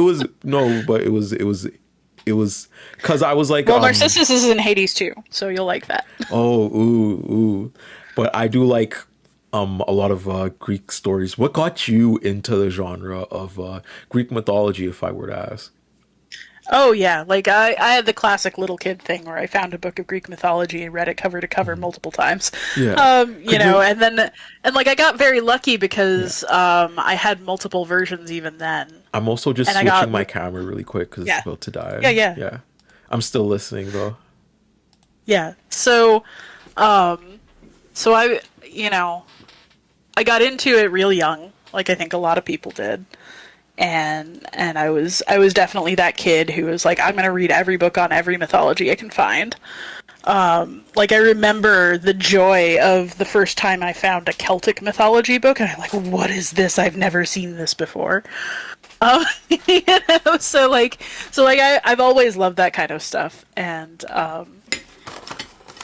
there's a surprisingly huge Greek population where I grew up, and I was like, I like Greek. Greek is interesting. I'm going to teach myself the alphabet. I'm going to, start learning about the different versions of these myths. I'm going to, kind of see where they come up and read stuff about it. And then I really wanted to take ancient Greek when I was in high school, but they didn't offer it. In fact, the only languages that were offered to me in high school were Spanish, French, and German. And I've never, for some reason, liked German. It has absolutely no moral value, one language over another, but I guess it's always felt too close to English. And I already, at that point, I was pretty fluent in Spanish. I'm not anymore. But I was like, I'm not taking more Spanish. I don't want to take German, so I'll take French. I took French for 4 years. My senior year of high school, they brought in a Latin teacher, and I was like, give it to me. So I did 1 year of Latin, but it wasn't what I wanted. I wanted Greek.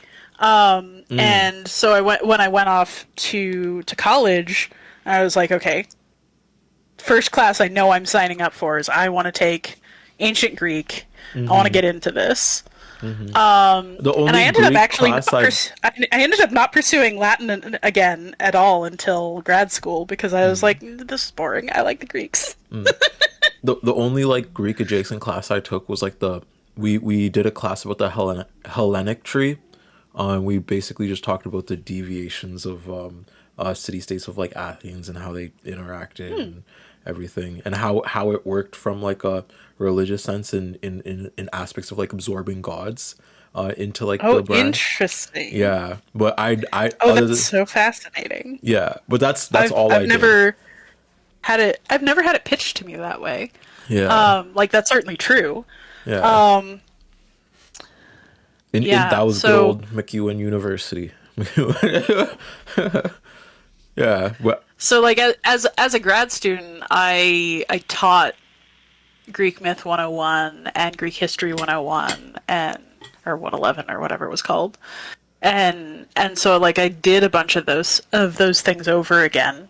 And that was really fascinating to kind of get to see the basics over again, having a lot more context, having read a lot of the stuff in the original. And one of the things I like to tell people that I guess it's related to the work that I do as an Archeo gamer, is Greek mythology, any mythology generally speaking, but especially when we talk about Greek mythology, there is no canon.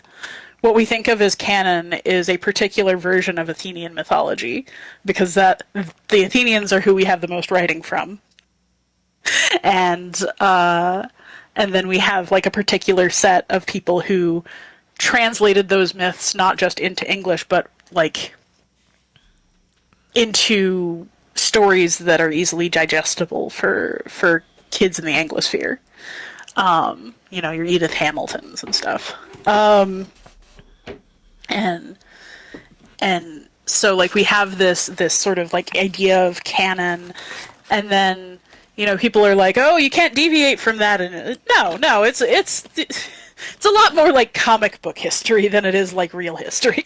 There were dozens of versions of these myths out there, possibly hundreds. People played with it all the time. They could reshape it to their own story.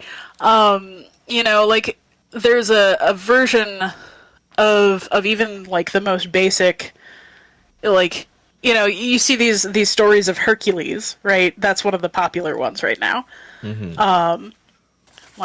Everybody knows Hercules. Everybody knows the Disney movie, right? And before that, for my generation, there was the TV show in the 90s. Yeah, I watched that too. I watched reruns of that. I remember on, I think it was Nickelodeon. Was it Nickelodeon or YTV? It was one of the two, but I remember there was definitely reruns at like a certain time of the night. Like, Yeah, and like and Xena was even better than Hercules for a number of reasons. Still is. Lucy Lawless is cool. Kevin Sorbo is not. Anyway, so like the Hercules myth is real popular, but Hercules isn't even the original name. It's Heracles. And like it breaks down the name breaks down in Greek to mean glory of Hera, which is like kind of an ironic name when you think about the story. But if you've only ever seen the Disney version, you're like, wait, is that ironic? Because there's this whole thing where like Heracles isn't like Hercules in the movie is like actually the child of Hera somehow. Like that doesn't make any sense. It's fine. I will fully admit that I can't bring myself to watch it. Yeah. But like, you know, it's okay. It's okay for there to be that variant. Why not? The Greeks would totally have done it. There's 100 versions of Hercules out there. There's, you know, the story about the time that he got shipwrecked. That he was on the Argo with Jason, and they stopped on this island, and Hercules's boy lover got killed by some nymphs, and he refused to get back on the ship. Hercules' boy lover. Yeah. Because you know, because the Greeks were straight, right? No, that's a total lie. Yeah, Greeks Jesus were super was washing queer. feet. Jesus was washing feet. Jesus was holding feet. Sorry, keep going. Jesus, who's that? So like there's stories like that. There's stories of the time that he went in service of this human queen from Africa named Omphale, I think, and she liked to dress him up in her clothing and tow him around on a rope. You know, there's all sorts of stuff. Like there's plays even from Athens of like him as this like ridiculous over the top glutton who's got no brains. You know, like he's a serious violent person who killed his wife and children. He's a goofball who eats the gods out of house and home. Like, you know, it's much more like comic book canon. Like, yeah, sure, there's about 18 different things that anybody is. Yeah. Whereas like there's a Batman that you know is going up against a Joker who is literally because there's like 90 variants of the Joker, you know what I mean? There's like the Joker being the soul of corruption that comes out of Arkham because of like a crater under like a uranium crater under it. That's one variation.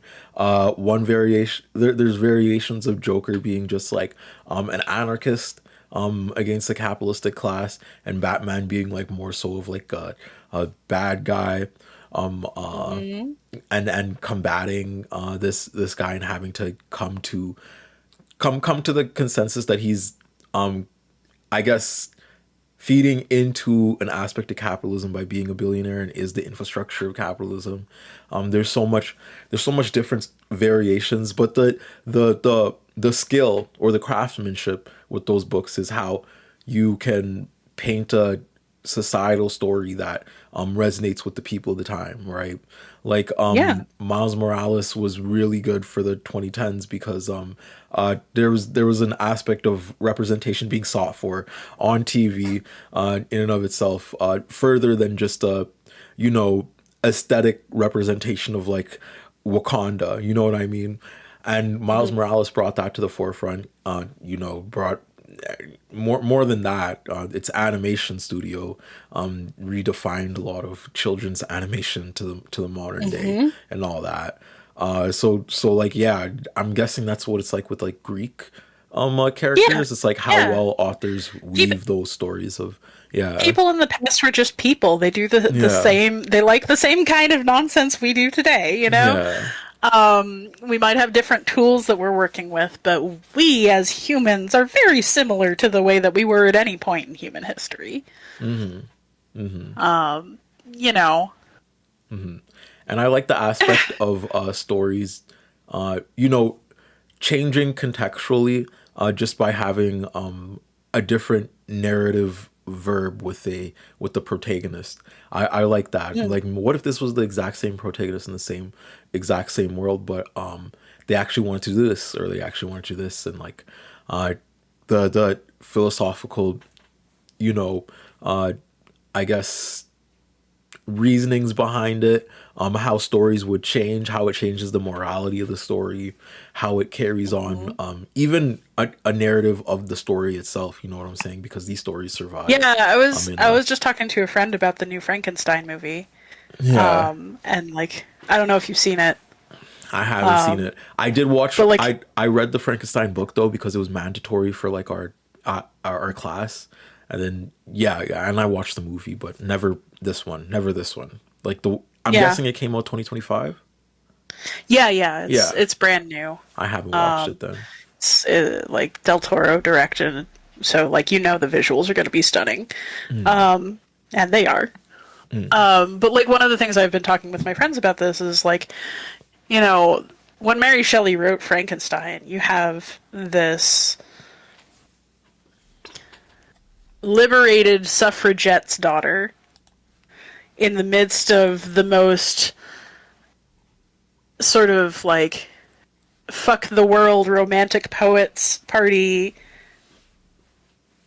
where she's still like the only woman participating, and she's still like just surrounded by these rich assholes of the aristocracy, and like, no particular shade to the people around her. Lord Byron did a lot of good stuff for Greece.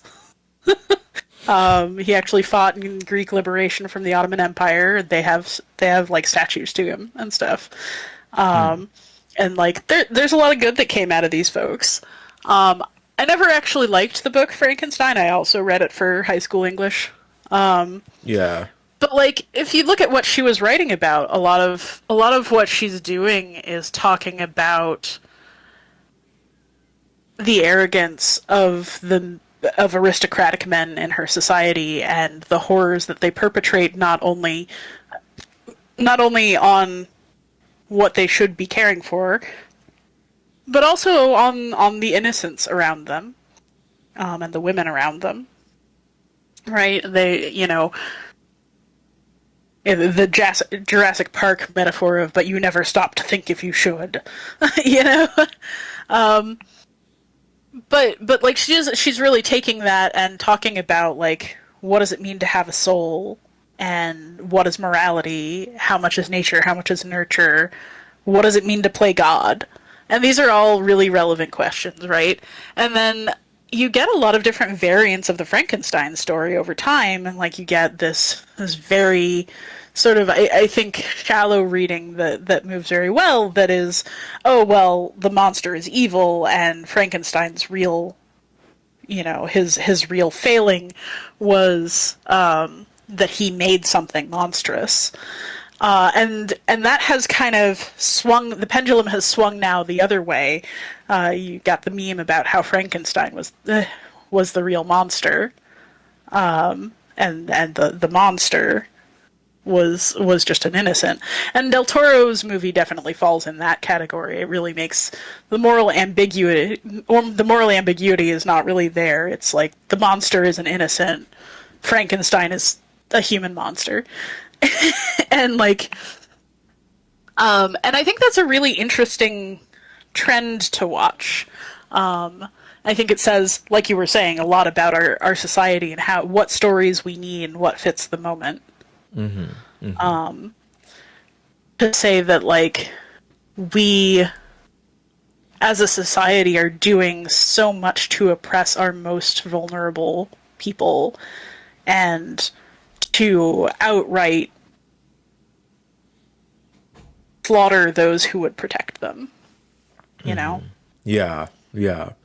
And that, I don't know, more than ever relevant with this Trump administration. and like removal of SNAP benefits, removal of purposeful removal of like healthcare, purposeful stripping of like educational services, purposeful. Yeah. I feel like that book can be made. That the metaphor of Frankenstein can be made yet again with in a modern day that can be, I guess, narrative to what we are experiencing. But I don't know if this new one does it like that. I don't know if it is going to. Yeah, I think a really interesting counter interpretation of Frankenstein would be Dr. Goodman and the Chat GPT monster. Yeah. Like I think like if you go back the other direction and are like, well, what have you done with this marvelous technology? You could have done something good, and instead you created something that kills people. Yeah. Like directly, like plan, like I said when I said earlier that the AI companies are part of the military industrial complex. People like Elon Musk get defense contracts worth billions of dollars worth given to them and everything. And we also have another guest pillar of garbage. Zyla, if you hey, it's nice to meet you. And if you still want to be here, you are welcome to stay, because I want to allow like 2 people at a time. But do you need to go? I don't need to go yet. I Okay. can stick around for another half hour or so. All right. Do you want to introduce yourself, Pillar of Garbage? Yeah, sure. Hi. I have the stupid name Pillar of Garbage for some reason. Blame it past me for that. I'm just another one of these, we're a dime a dozen. I make video essays about pop culture and politics and all that sort of thing. If you want another one of those channels to watch and you don't know who I am, click on my profile, I guess. That's about it. I'm just here on YouTube. Don't sell yourself short. You make good videos. Yeah. Thank you. You're too kind. Yeah. Speaking of, video essays, we were talking about upcoming projects and whatnot. Do you have anything you're cooking right now? Me? Like, yeah, in Adobe or DaVinci or whatever you use.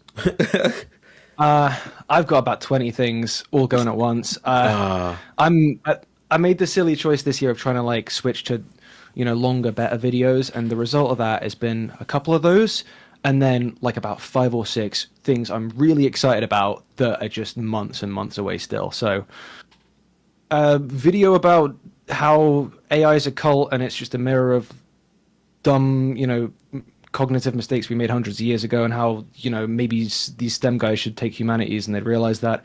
Video about Civilization 7, the video game, and the anthropology of collapse, etc. Okay. I love Civilization 7, and I saw I think it might have been, did you do the Civ 5 video? The Civ...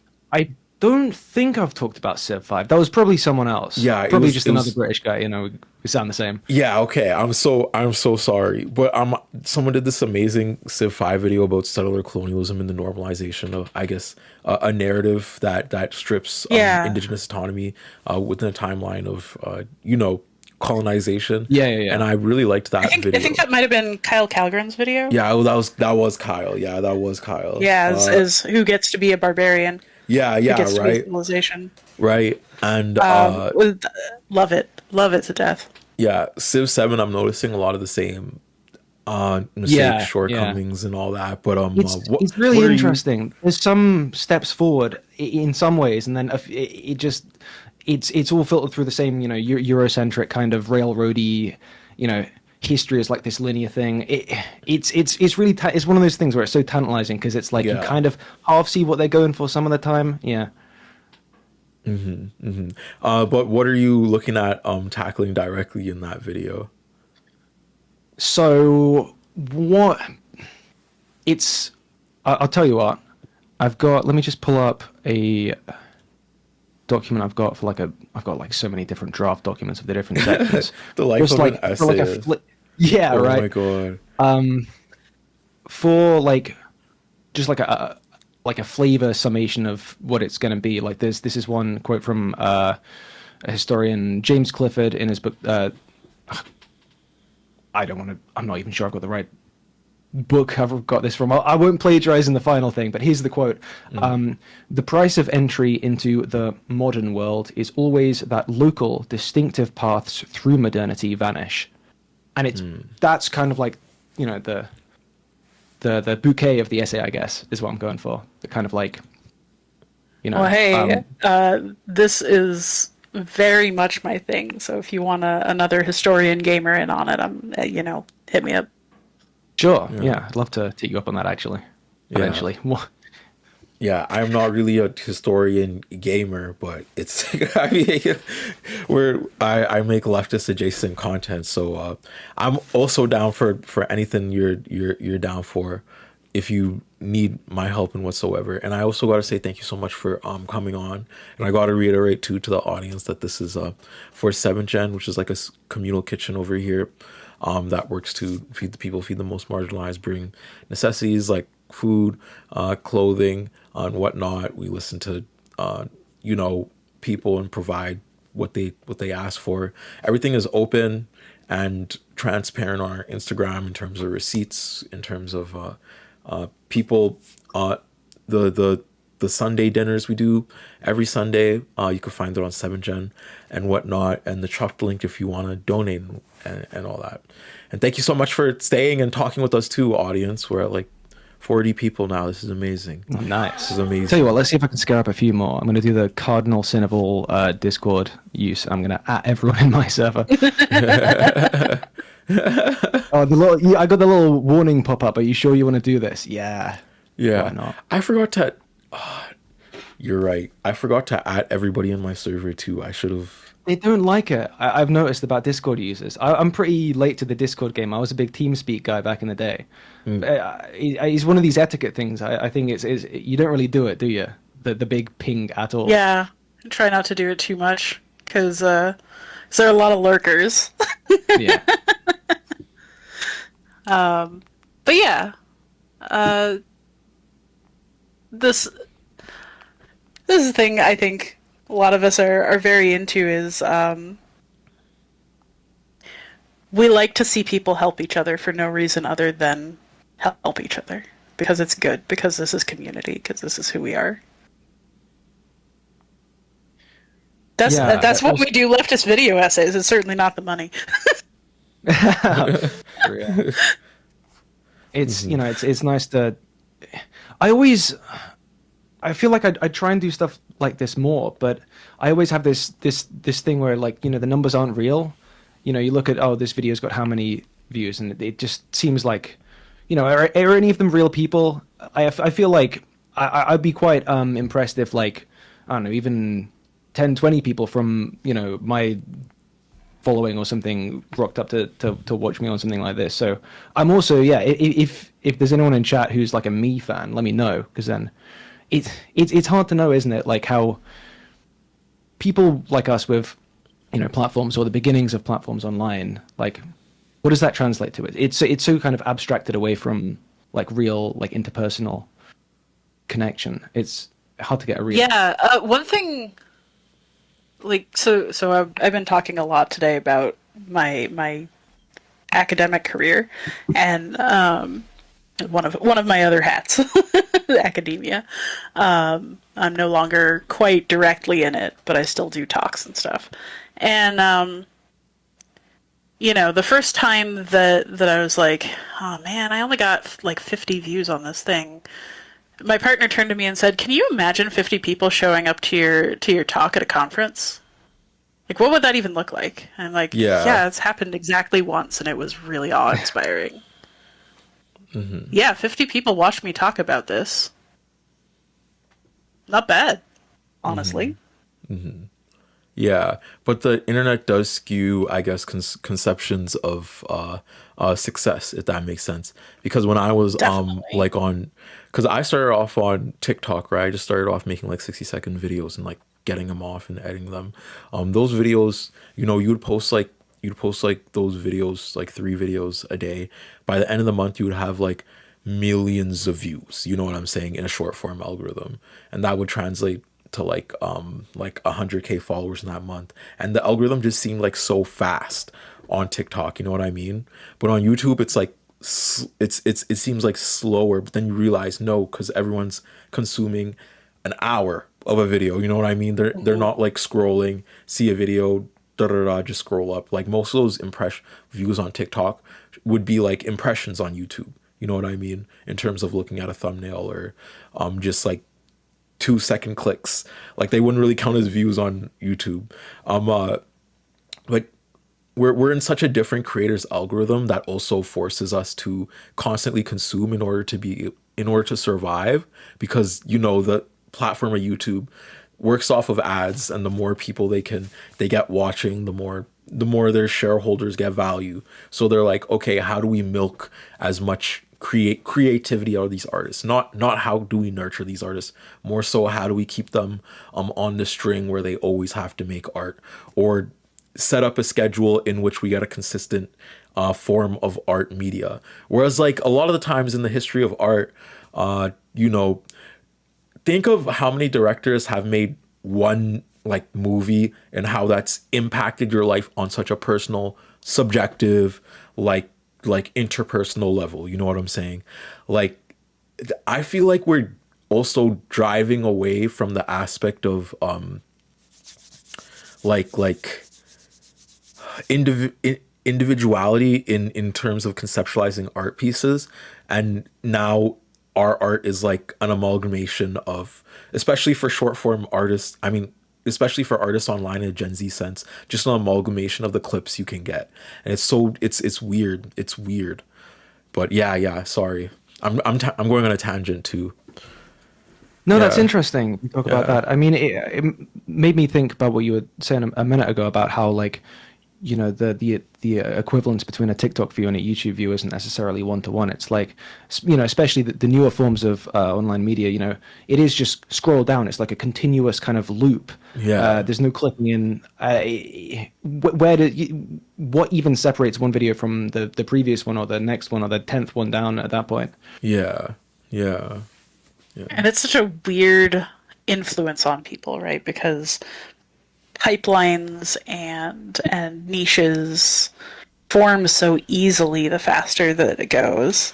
That's real too. And like you can be on Squirrel Talk and never know that there's an Octopus Talk, and like what even, and I don't even know what I'm talking about directly, because this is just my friends tell me this, because I know that if I get on TikTok I'm going to lose my mind. I will never be able to leave.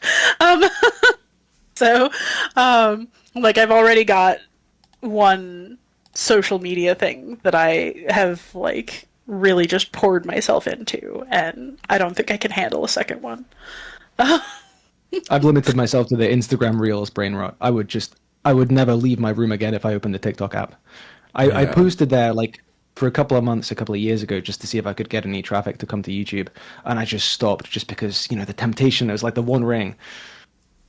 Mm-hmm. Yeah, no, I'm not gonna lie, the TikTok, because there's also a different feel for algorithms, like when you're a creator in the algorithms, and the TikTok means of the TikTok dopamine rush changes your brain a little bit. Like even as a creator, like you said, those numbers on the screen don't feel real, especially when they're coming in at such like big amounts. In TikTok, you'll have like 1 million views, but then you'll get like $100. You know what I mean? And it's like, what, like you know what I mean? But on TikTok, on YouTube, the views feel a bit more tangible, because obviously it's still not the best conversion, but it's way better than TikTok and Instagram. Like, yeah, I would say that YouTube is close to like 100 to 1.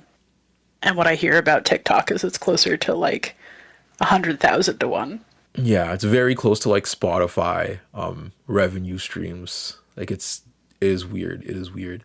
But even the material, I guess, conjuration of being a creator on TikTok is just so much more different as a creator, just because you're operating off the fact that like, oh, I get all these views, but I'm not getting a monetary reward, but my views go up every month. Maybe one day I will you know, reach a level where I'll be relevant enough to be earning as much as these other TikTok creators. So then you're just constantly being being getting fed like, oh, you're getting 10K followers a month, you're getting 10K followers a month, but it's not amounting to any material change. It's not amounting to, you know what I mean? It's like, it's basically just a number on the board, and you might just get so much. TikTok creators just get like banned, and then they don't get their platforms back. Like, I know so much people from that 2019, 2018 Polytalk era that just said too much about, you know, whether it was like Black Lives Matter or Palestine, and getting like kicked off the Uyghur platform. or Right, like yeah, New yeah, generation of and platforms. Sorry, go ahead. yeah, it was just you know, like it's not like YouTube is immune to that either. It's just different, right? Because we still have the like people self-censoring words to try and not get demonetized or put on the age gated stuff. Because everybody is auto age gated now and nobody thinks to check. And the whole like shadow banning weirdness of that. And then there's also just like, I have definitely seen people get obsessive over like, this isn't performing in my top 10. I refreshed 5 times and there's still no confetti. What am I doing wrong? And it's like, wait a second. You know, like At top 10. Not every video can be your best performing ever. It's just, this is something I got caught up on recently. I talked about it in a video not too long ago, but it's the little things that every time we want to like hand it to YouTube and say, hey, well, you're better than TikTok. It's just the little things like the top 10 for people who aren't creators listening to this. If a video you put out, it is either ranked 1, 2, or 3 best performing out of your most recent 10 uploads, then you get a nice little green arrow. And if it's 1, you get confetti, and the confetti feels amazing. But if it's 6, 7, 8, or 10, no, shit, I can't do maths. 7, 8, 9, or 10, you get the grey arrow. You don't want to see the grey arrow. But just think about that. There's 3 green and 4 grey. It's just there are so many little details like that just act to kind of further that distancing between the number and what it supposedly represents. It's really manipulative. And YouTube has Google behind it, which is a strong master of the manipulative algorithm technology. I mean, not that they've like, I kind of miss it at this point because now it's all AI slop. But like the Google search engine used to be a thing of real terrifying genius. Like they used to very much tailor your results, and they could manipulate you into clicking on a thing. And Each one of the way they just dropped "Don't be evil," by the way. That happened when they changed ownership, by the way, and about the same time that there was the scandal about getting into drone technology. Google, be evil. Yeah. I also I'm playing this video game. This is just a thing that I love. Is this Chinese video game called My Time at Sandrock. It's just like, it's a farm life sim, and it's from China, so the studio is real young and has some jank, we'll call it. It's a great game. I love it to bits. But one of the things that's going on is like it's a post-apocalypse, so like rebuilt new civilizations after the old world died, and then there was an apocalypse for like 300 years. So like one of the things is you like find out kind of what happened if you're paying attention to the environment. What happened was a corporate war between Geagle Corp, who had the motto "Be evil, don't get caught." like they're really not trying very hard to hide this, and it just cracks me up every time. I also have to say, this is for, I know I have to keep reminding y'all audience, but this is for the 7th Gen Rising cause. We're at 7K. We ended yesterday with 7K raised. We're getting dangerously close to 8K raised. Thank you to everybody that's been sitting here chilling, sharing, and everything. Just know that the link is over there if y'all want to share. And to sub to Zilla and to sub to Pillow of Garbage too if you're liking this conversation and all that. Could I take like, I'm gonna use the washroom really quickly, if that is Yeah, okay. of course. Can I trust y'all to carry my channel? Can I trust y'all? We're gonna lose you And you 1,000 trust me, subscribers by the Ted? time you come back. Oh my god, they just. This is like the All Might scene where I'm throwing like a piece of my lock at you. You just have to, yeah. You gotta eat it. You gotta. Okay, I'll catch you. I'll be back in 2 minutes. So I sounded like you were having a pretty interesting mythology conversation before I rocked up. You know, Oh I missed anything yeah, with that? one of my pet topics. So my background academically is ancient Greece and Rome, and like Nice. particularly in like the language side of things. I do historical linguistics, but I really like the history. I really like the mythology. I've been into the myths since I was little. You know, I was one of those people with the bullfinch Yeah. guide. The best learning experience I ever had was when I was at uni. There was a module in my second year where we would look at stuff from like the golden age of Latin literature in translation, but also they taught us like the fundaments of, you know, the grammar and the vocabulary, and we'd work at some of the translations So ourselves. you could kind of like follow along a little bit. with Yeah, the yeah, Latin? yeah. It was Did you like, do it was the maybe 2 or side by 3 side months. thing? Yeah, it was great. Honestly, it was one of those moments where you like, you know, I went to, I don't know how much the audience knows about the British school system, probably not much. But basically you only get a chance around here, and I guess it's the same everywhere probably, to like actually learn Latin or Greek, or any other sort of fun, kind of left field thing like that if you go to like a private school.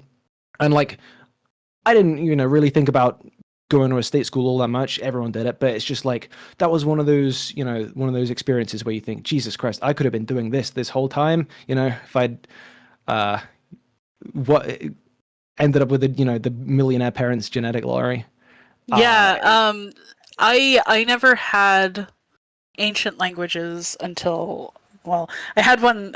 We got a Latin teacher my senior year of high school, and I was like, I am taking it. But I didn't really get to do anything with it until college. I just went straight Greek. I was like, give me all of the ancient Greek. I've been wanting this forever. I don't think I mentioned this before. Like, I was like, screw French. I know French. Teach me Japanese. Yeah. So like, I'm one of those people who loves to just like learn little bits So of tricky, languages. Give me all the languages. And yeah, there definitely were people who came in with a lot more Greek than I had. Like they had taken Greek in primary school, like Latin. Like you start with Latin because it's a lot easier for English speakers to sort of wrap their brains around. The writing system is the same, and then once you have Latin, Greek isn't that hard to wrap your brain around, and so there are people who'd been doing for Latin for 5-6 years before they started college, and then I don't know. I'm just keeping up through sheer force of interest. Caecilius est in horto. Yeah. Yeah. No, I just made me think when you were talking about that, and then we went to the internet numbers thing. Like, yeah, how many people do you think? Pretend for a second there was a historical Homer, right? How many people do you think? Thank you for that. How many people do you think heard him or her or them, kind of bang out the Iliad or the Odyssey? It's probably like, even for a smaller YouTube creator or a TikTok creator, more people have probably seen our stuff than like someone like Homer or the Beowulf poet or any of these historical things. And so like, one of the really interesting things about that is that the question of authorship is very different when you don't have massive communication platforms. And like, so for those of you who aren't familiar with the Homer thing that Pillar of Garbage was talking about, there probably wasn't a historical Homer. Or if there was, it was probably just one of very many people who composed this epic poem sort of communally. We have a lot of evidence from like oral poetic traditions, that it's not necessarily like an epic like that is often not just a singular composer, but is the accumulation of many poetic inspirations over time, and certain popular phrases will get fossilized into the way that it's spoken.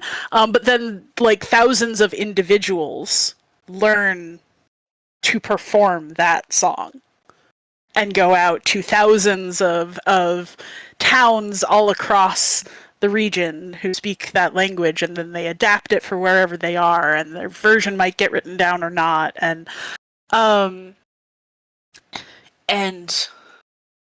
so, like, yeah, one individual, like, the word we tend to use is bard, even though that, I have learned, is a specifically Celtic version usually, but in Shout out to Leeson one time.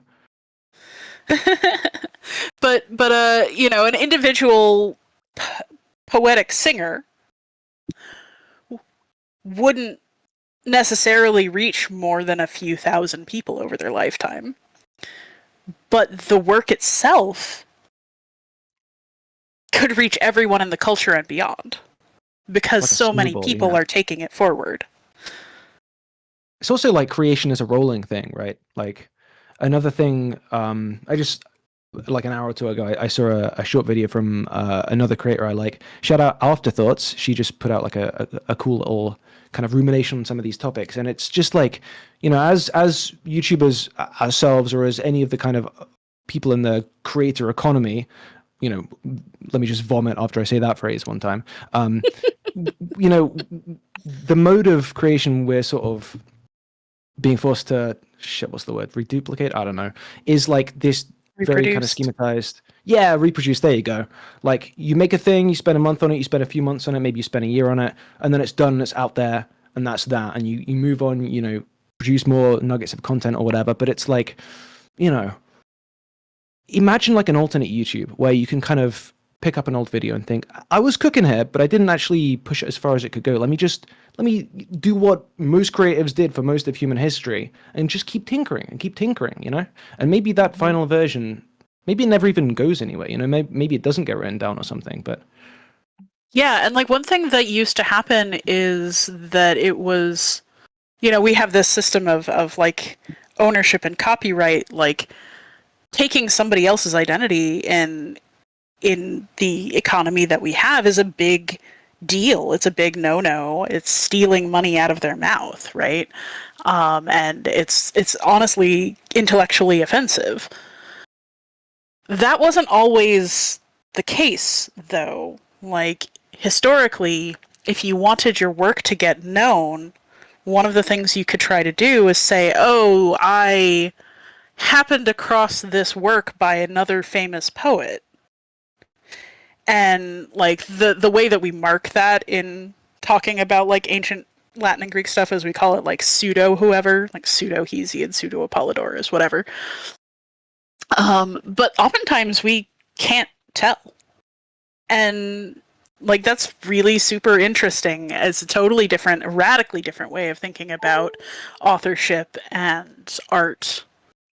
And in a sense, that kind of carries through like even later, like even just to obviously capitalism and, as you say, the need to protect artists' rights and stuff, building up the modern copyright system kind of put us a stop to that. But you know, in a looser sense than the kind of antiquity sort of vibe there, like, you know, half of Shakespeare's stuff is like basically cover versions of older stories. Interesting, actually, I mean, isn't more it? than half. Musicians get to do it. Yeah, well, 95%.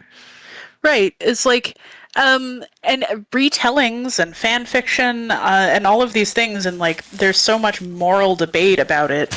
And really what it comes down to is like, would I mind if I were somehow famous enough that like somebody taking my name and putting it onto their own art? If I were famous enough for that to be relevant, right? Like, why would I care? Why would I care if there were a fan fiction author writing under my name? And it tarnishes my brand if they say or do something that I wouldn't approve of. But on the other hand, if they're taking my work and being creative with it, isn't that a good thing? Like, isn't that something we'd like to encourage? Like, this is how we get so much art, right? Is like, you know, I was just talking to somebody. There's a book that's like called Frankenstein in Baghdad. Like, that's an interesting concept, right? Like, why wouldn't we want to and like, of course, the corporatization of everything, the framing of everything about the money that people need to live makes it so much higher stakes than it needs to be. Because of course you want to protect artists' right, because artists need to eat.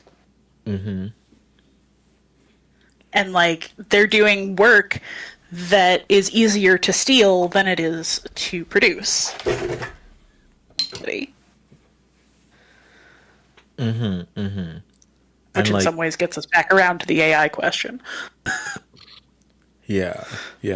So Turb, did we drive off all of your viewers with that conversation? No, I didn't think we would. we are still at around. We're 50 something viewers, thank God, across the 3 platforms. All right, nice. But yeah. Hey, if one of you donates right now, that's better than average on donations. Yeah. Someone actually did donate. Someone gave actually $50. 50 is a prevalent Holy number. Shit. Yeah. Thank you. Yeah. Thank you so much for the donation. And just know that in the Chuffed page, the Chuffed page is pinned. You could read the mission statement. You could visit the Instagram if you want more transparency around like the food that gets posted, the bills, how much everything is worth, because everything gets posted in terms of so every dollar is accounted for, shown on camera. We show what kind of runs we do, whether it's sleeping bag runs, whether it's tent runs, whether it's clothing runs, things of that sort.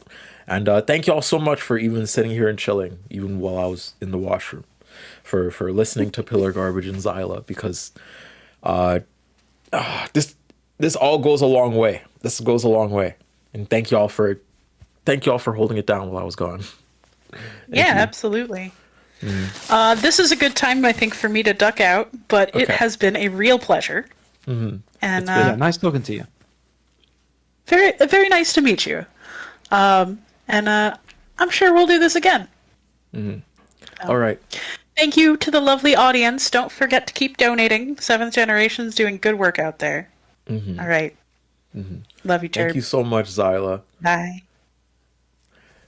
I also got to say this is our first time interacting in a public sense. Yeah. Hi. Thanks for having me. I haven't said that yet. Yeah. No. Thank you for even accepting and like coming on and all that. One thing I always ask. No worries. When I meet new video essayists is like, what brought you into the space? Like, what's the video game, I guess, that got you into the space, the piece of art, the media commentary. Like, why are you a YouTuber to this degree? Oh, I don't know. I think we're about the same age, right? Yeah. I think when you get people like, I'm 26. I had to think about that. Yeah. Yeah. I'm 25. It must have been a cutoff. Yeah. Like. Okay. Yeah. So pretty similar.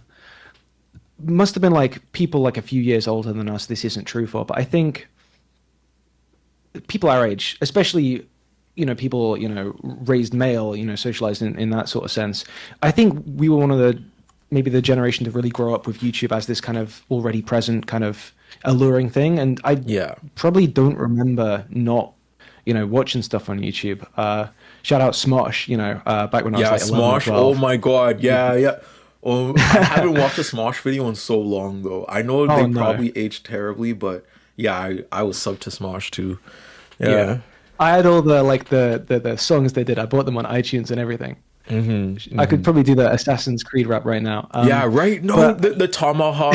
Remember yesterday, chat, when I was talking about Assassin's Creed Black Flag? I used to watch Smosh's Assassin's Creed Black Flag videos, and that remix was sick too. But yeah, sorry, keep going. No, it's I I guess just, you know, being our age, you're always, you know, loading up YouTube, seeing what's going on. Probably sometime around after I finished school, went into uni, so like 18, 19, I just gradually kind of osmosis my way into like watching video essays, like I guess Big Joel, H Bomber Guy, Folding Ideas, those kind of fellas. And, you know, and others. Those are just the first that come to mind. But always just like, you know, I'm writing an essay for uni or I'm playing RuneScape. You know, I need something to kind of, you know, ADHD brain my way through it. And then it was just the thing that made me actually make a video was I was finishing uni up, and it was when, you know, COVID hit, and so it was kind of like okay, I'm just living in my room for a year kind of situation. And all I was doing was uni work and like playing video games, really. Not great vibes. And then one day I was just like, this is fucking boring. My mind is like cooking. I need like an outlet. Like before that I had been in a couple of bands, and that was probably my creative thing. But obviously, you know, can't play gigs if you can't be in the same room as someone. And I was also watching, you know, like the Marvel stuff that was coming out on Disney Plus, you know, when they started doing their TV shows over there and stuff. Oh, yeah. And there was just, I don't know how familiar you are with that sort of thing. But, was this during COVID? Yeah. Yeah, It's like I remember that. 2021. Yeah. So everyone was watching these shows, and like that also meant, you know, I'm watching this TV show, I'm loading up the Reddit thread, seeing what people are saying, and there was one episode of like the Loki show, and I was just like, everyone's being so weird about this. Why are people being weird about this? And so I just made a video, just like having never done it before. Let me tell you that figuring out video editing and like audio editing and stuff was a trip. I was just like, hey, this is why this thing everyone's saying is bad is good. I put it out there, got like 3 views. I was like, yeah, this is sick. I discovered that it was a fun process for me, just as a bit of fun. I made another video, and then that got like tens of thousands of views, and I was like, holy shit. Well, what, you know? And then I got monetized in like a month. So that was pretty crazy. Was not able to find employment right away, and I was just doing this as fun. And then it got to the point where I'd been looking for a job for so many months, and I'd also been making YouTube videos, that it sort of felt like, why am I spending half my time trying to get a job, which is getting me 0 money, when I could be spending 100% of my time making these videos, which is getting me some money? And that was a stupid decision, but I went for it. And then it's just in the nature of, if you spend your whole time I actually do get it, though. I do get it. You know what I mean? Yeah, it's that little leap of faith thing. Like, we keep going. So I was doing a lot of that, and, you know, the videos I was doing back then, very simple, very basic by my current tastes. And I just gradually, it kind of dawned on me, this is probably going to be my thing. You know, I'm probably not going to be like a novelist or a musician or something. So if this is going to be my thing, then I kind of want to put my whole pussy into it, as the kids are saying these days. Yeah. You know? See how far I can push it, you know? And I ended up kind of gravitating towards doing the stuff I've been doing for the past couple of years. I was like, I know a lot of people, you know, go through multiple apps before they find YouTube. You know what I'm saying? Like, especially in our generation, they go through like their TikTok era or like then they like segue to YouTube. Someone said, I just got here, who is this? This is Pillar of Garbage on YouTube, by the way. And honestly, if you could throw Pillar of Garbage's YouTube in there one more time for anybody that wants to you know, follow and everything, because we need that little money to be a little bit more sometimes, like as content creators. So yeah, sub to Pillar of Garbage if you like video game content that is also political. I gotta say, in aspects of gaming, I guess, was there a specific game that made you like segue into like my niche will be this subsection of the internet? Or was there a topic or like you know, a narrative? Like, what got you in your niche of the internet? I'd say my big niche recently is probably, I'm working on a few game videos at the moment. More so, I'm probably more known for talking about films and TV a little bit more. I think games. I've always wanted to do more stuff on games though, because it sort of feels like online video, like video essays or like commentary or stuff like that, kind of feels like the medium of the present. You know what I mean? Like 50 years ago, maybe that was rock music. 10 years ago, maybe it was YouTube poops and AMVs. I don't know. But I feel like the previous kind of new thing, new medium, new kind of opportunity of ways to look at the world, that was always gaming. So, when we talk about like the political side of things as well, like when we talk about like learning, I think a lot about like the way that real learning is active learning, right? Thinking about like, I don't know, Freire or whoever, right?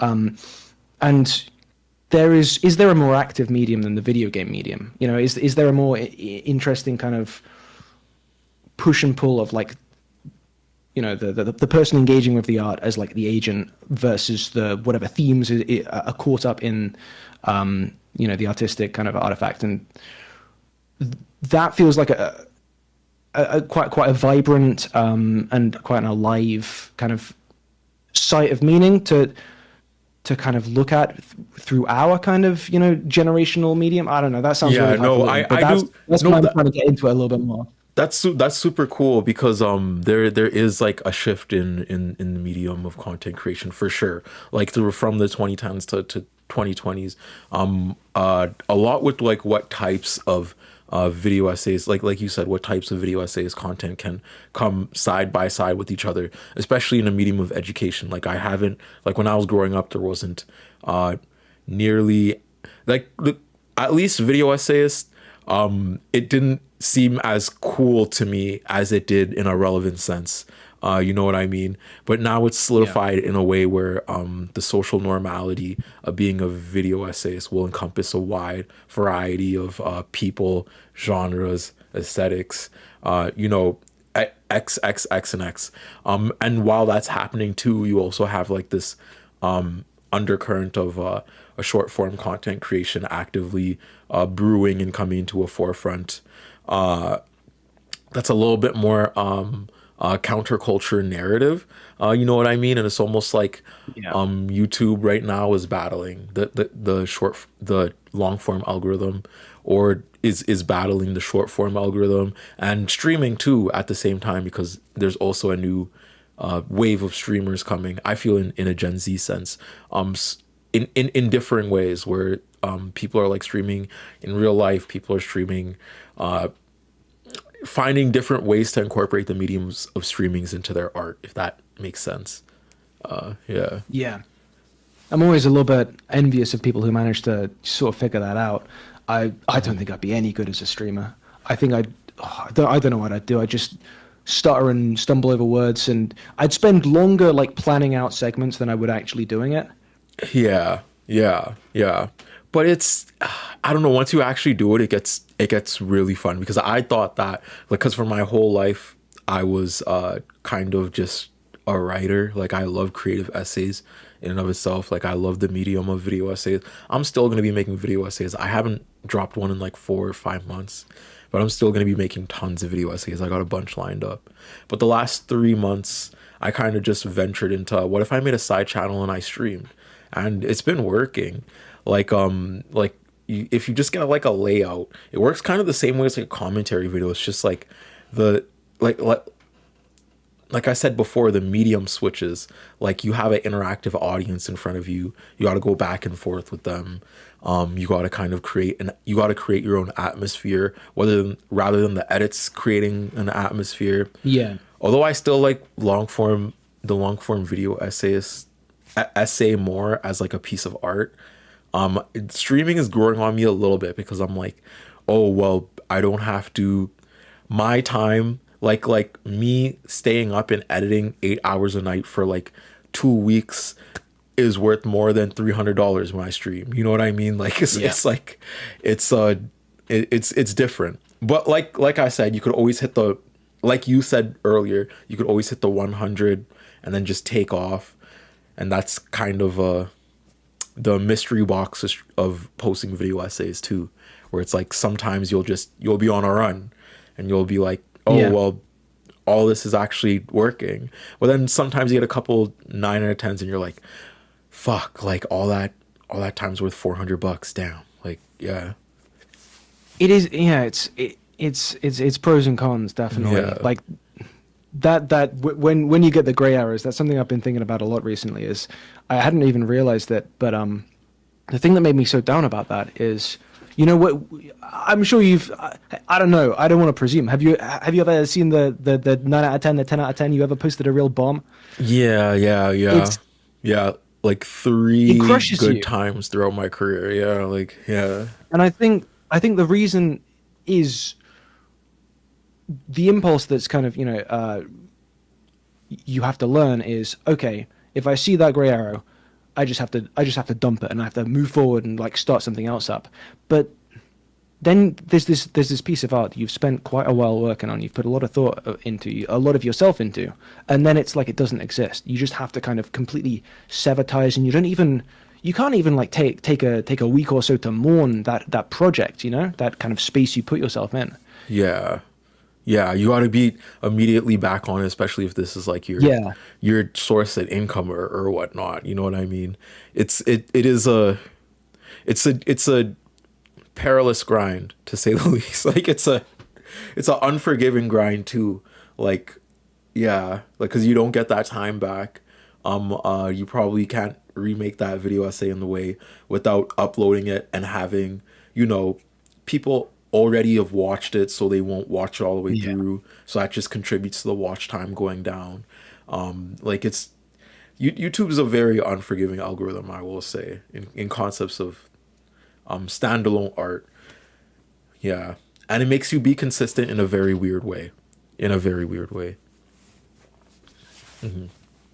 I'm always interested to see, taking it back to the streaming side of things, like that. I mean, I said, video essays are kind of maybe our generation's medium. That's probably not true. It's probably streaming, isn't it? Like that's the kind of thing that, take it back to like 20 years ago, people start like no-lifing video games and their parents are like, what are you doing? I don't understand this. And the kids are like, this is great. You got to trust me. 20 years before that, it's, people getting into rock and roll and their parents being like, oh, this is devil worship or whatever. And now, kids are like watching fucking, I don't know, who's a streamer? I Show Speed. Hassan for like 12 hours in a row. And then, the grown-ups are like, what is this? I don't understand this. He's just a guy. He's just in a room. He's just doing stuff. And, I feel like Grandpa Simpson in a sense, in that I don't have the kind of streaming like impulse within me to like do or to like even receive. But like it does feel alive when you see like someone doing something new, someone kind of like pushing it forward that way, finding new ways to connect. Yeah, well, I haven't streamed for like too long, so I haven't ever had like Hassan numbers.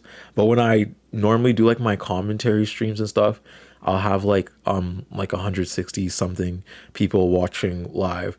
So like the chat will be moving like so fast. It's almost like you forget you're like in a stream. I don't know. It's like a different.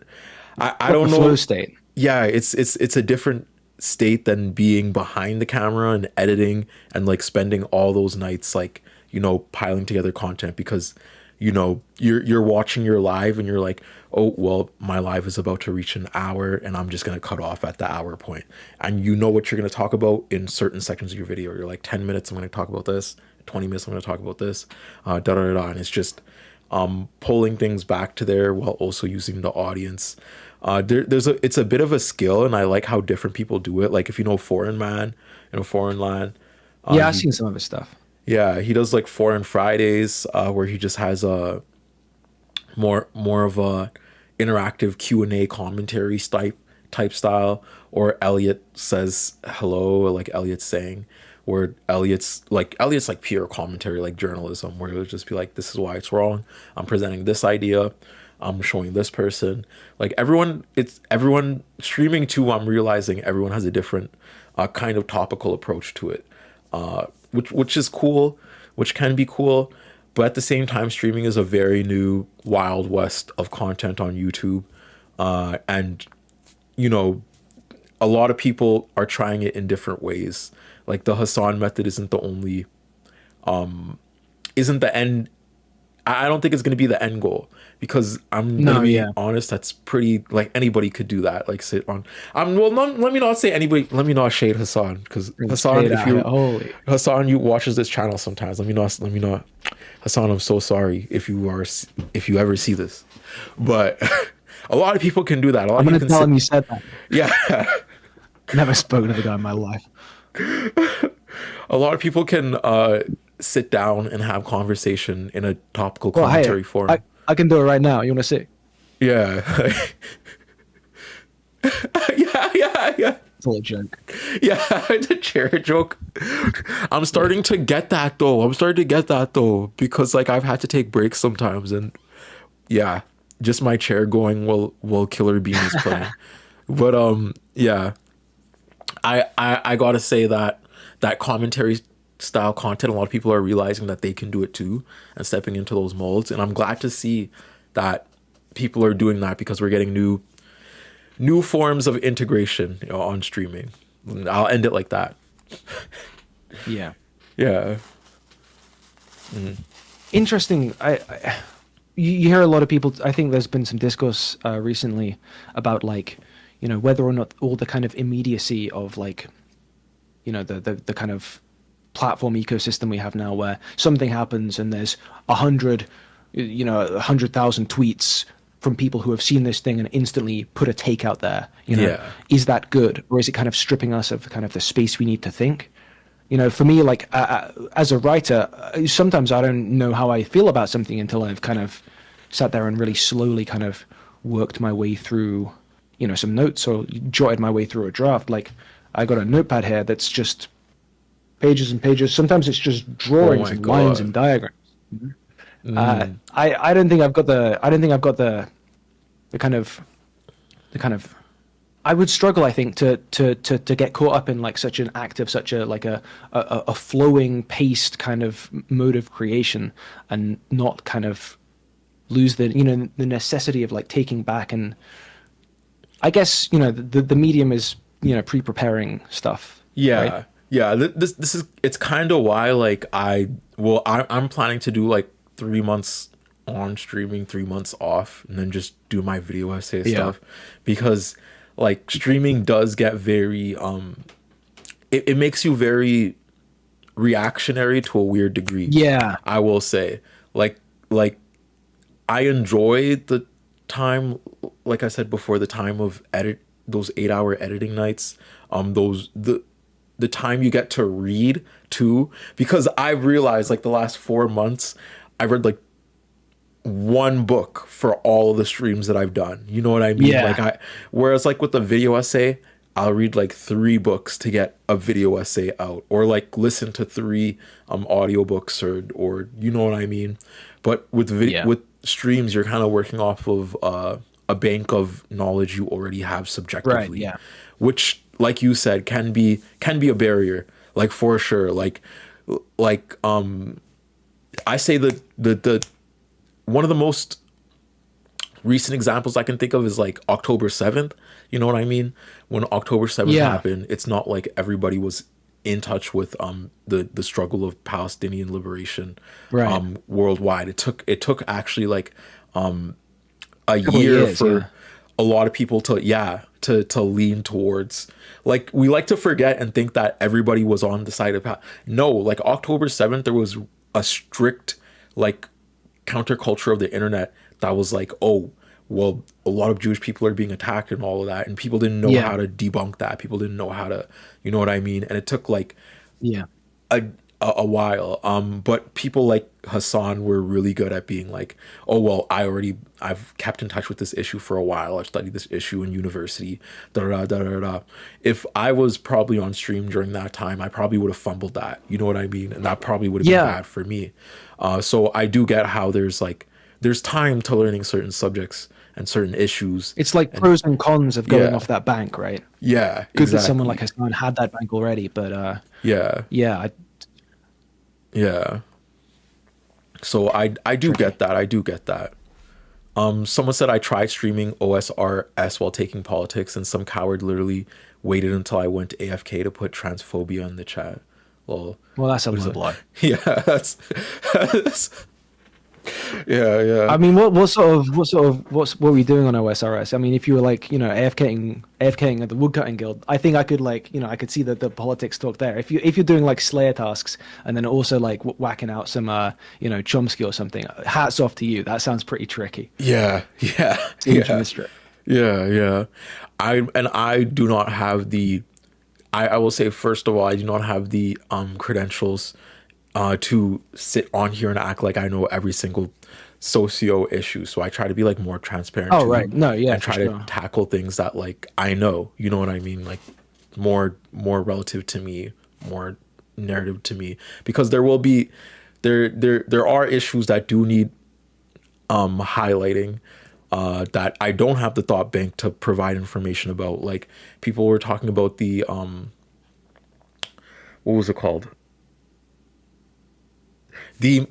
A big topic that sprang up recently was the aspect of settler colonialism and how imperialism has affected people in sense of genocides. And one of the ones that sprung up was like the Malaysian genocide. And someone in my chat asked me about that. I was like, nope, I don't know. I'm gonna be so honest. Like I'm from Sudan. Yeah. A lot of my ancestors, not a lot of my ancestors have been close to Malaysia. Like I don't know, but I know it's happened, and I know that in an inference of settler colonialism, it's probably happened in certain ways because of the way the military industry works in the West. But I don't know much about it. You know what I mean? So sometimes you just gotta like skip the over depressing reality is issues even or stuff like that. Yeah, it's too many cases to know the specifics. Mm-hmm. But I mean, I feel what you're saying in like a wider sense as well. I remember, a while ago, someone, I think I just offhandedly said in a video or something, hey guys, I'm not a tanky, to introduce a point or something, right? Mm. And then someone commented like, oh, you say that, but like, clearly you're coming from a pretty left perspective. So like, what are you? And I kind of didn't know how to respond to that. I think I'd never really sort of tried to like ask myself that question before. And what I ended up replying was something like, to be honest, let me get back to you, because I've not really had the time to, hit the books. I only picked up a fucking Conquest of Bread the other week, and I've not managed to read that yet. I feel like, especially like people like us in the content game, right? It takes a lot of time. Even if you're not doing it full time, you probably got something else going on, school or a job or anything else, and like to even like do the work to fully understand a issue, let alone like get a sense of like the whole history of like the context of like the issues and how they've been talked about, to in my case be able to like put a nice little neat label on where you stand. Are you a narco-socialist? Are you a this? Are you a that? Give me 5 years, maybe I'll have something for you. But at the moment, I don't know. Mm-hmm. Mm-hmm. Yeah, that makes sense. Yeah, that makes sense. But I also got to say, like, the concept of titles when it comes to leftism, especially in an online sense, it's a little stupid to me, because I'm like a little badge. Yeah, I'm like, what does it really matter? Like you're influenced by my words, the same way I'm influenced by other people's words. I research people not because they strictly fit into a binary of my thought of a narrative.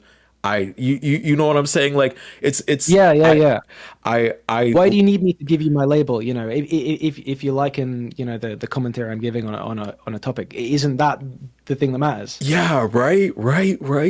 Like I don't know, this aspect of playing camps and being in camps is it's very weird to me, because I've never obviously I've been black and radical most of my life, but never in my life was I like, oh, I hate this black thinker or this black person around me because they're a bit more of a coon, more like we just had different ideals and we clashed, you know what I mean? And we just had different ways of tackling things and stuff like that. That's just humanity. That's just the nature of like the human experience. I'm gonna be influenced by things that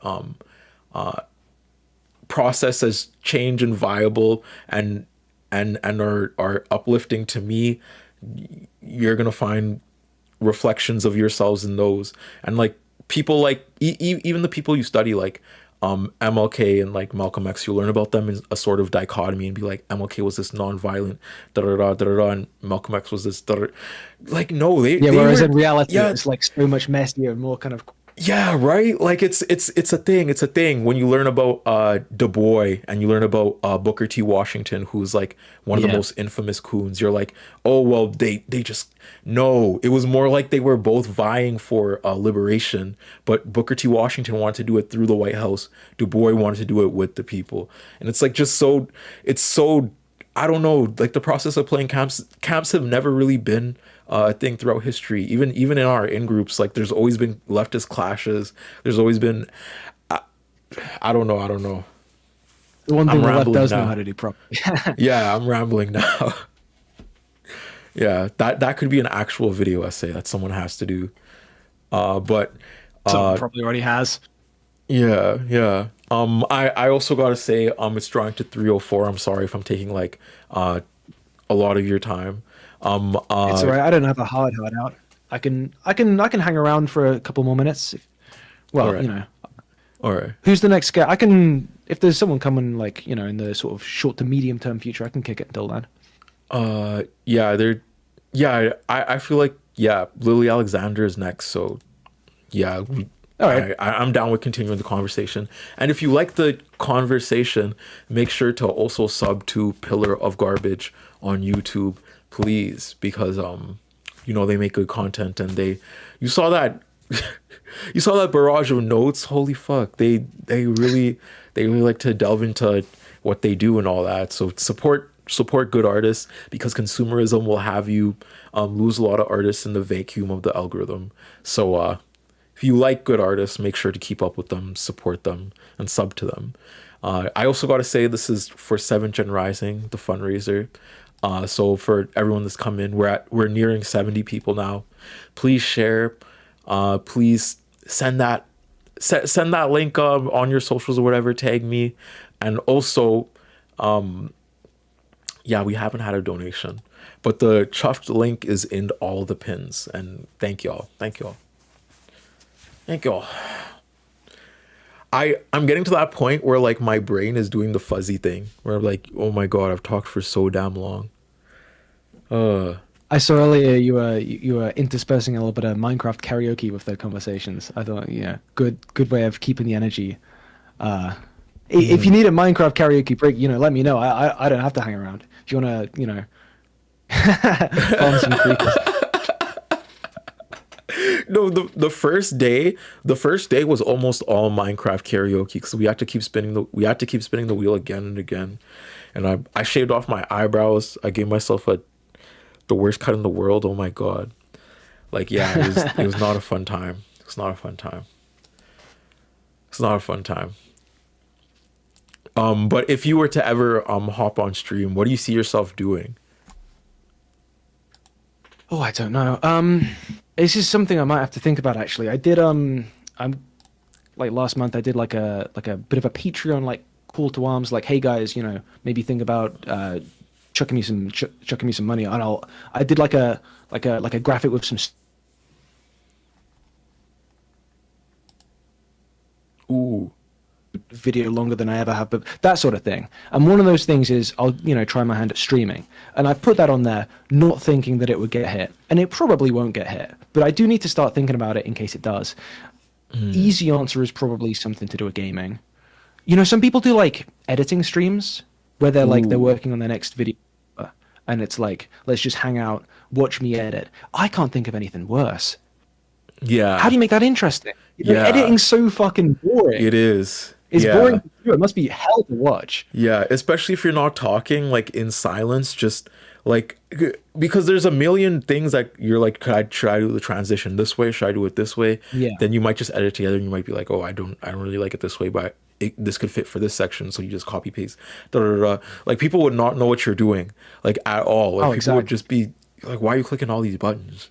Like, if I'm working with like the sound coming out of a speaker or something instead of my headphones, and my partner walks in the room and I'm editing a video or doing the audio or something, it's just like, more often than not, she'll walk in and it's just me replaying like the same fragment of a word over and over again as I like make minute adjustments, and it's like, I can't imagine ever clicking on a stream and watching someone do that. Yeah. even if they're doing some kind of chill hangout vibes at the same time. I don't know. I'd probably, if my computer could run it, I'd do some gaming. Yeah. I think I'm a bit of a Counter-Strike degen. Any Counter-Strike enjoyers in chat? Oh my god, Counter probably Strike. I'm the worst type of gamer. I'm a League of Legends player, sadly. And yeah, I just came out as Groiper adjacent, so I'm sorry. No, not actually. League of Legends players are notoriously one of the most toxic communities. But never mind, you said Counter Strike. Never mind, you said it's the same people playing both, I think. Yeah. Especially with Counter Strike. Yeah. The demographic for Counter. Yeah. Swedish males who don't have a job. So yeah. you hear some stuff on Counter Strike, I'll tell you that. Yeah. Yeah. It's a game. I used to when I was younger, I never really played the shooting games.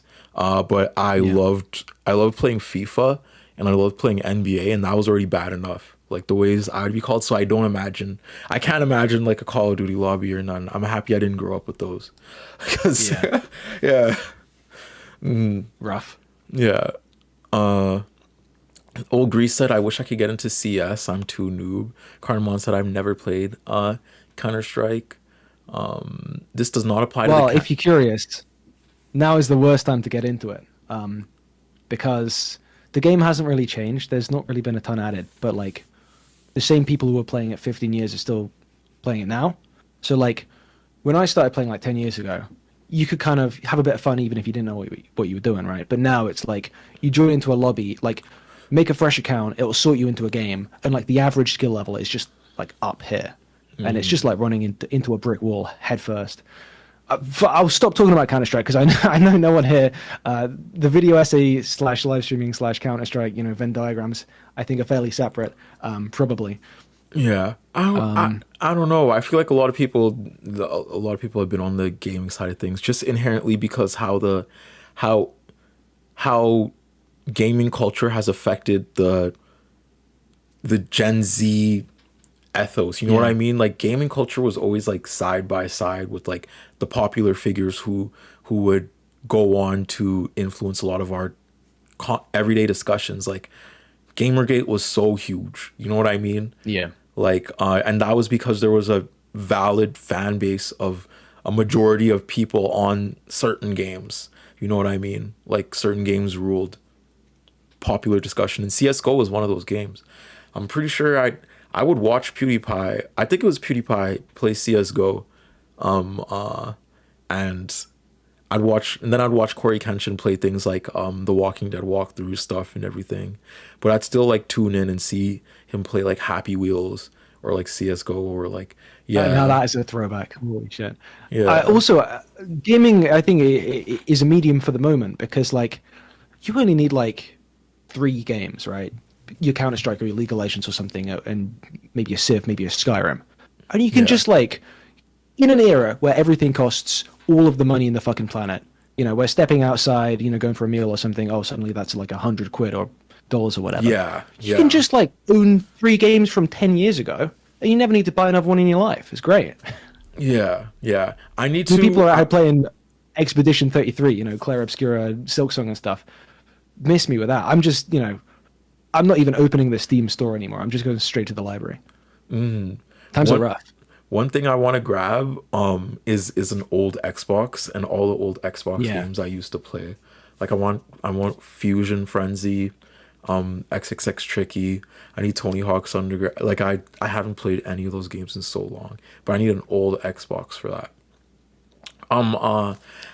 What console did you start off on? Like what? I think probably I had a PS2 when I was little. In my dad's house, we had a PS2. Me and my brother would play the fuck out of Worms. I don't know if anyone here has ever played Worms. Worms is fucking great. Also, you play Worms? Yeah. You could call like nukes. You could call like concrete donkeys. Yeah, there was this one like Wormageddon one that would like, I swear, just destroy the whole map. I remember my cousin did that to me once, and that was one of my core memories of like losing. I was up so much, but then they got like Wormageddon and I just lost the game. because they just eliminated all my characters. But yeah, keep going. Sorry. It's like an era before balancing. It was great. Yeah.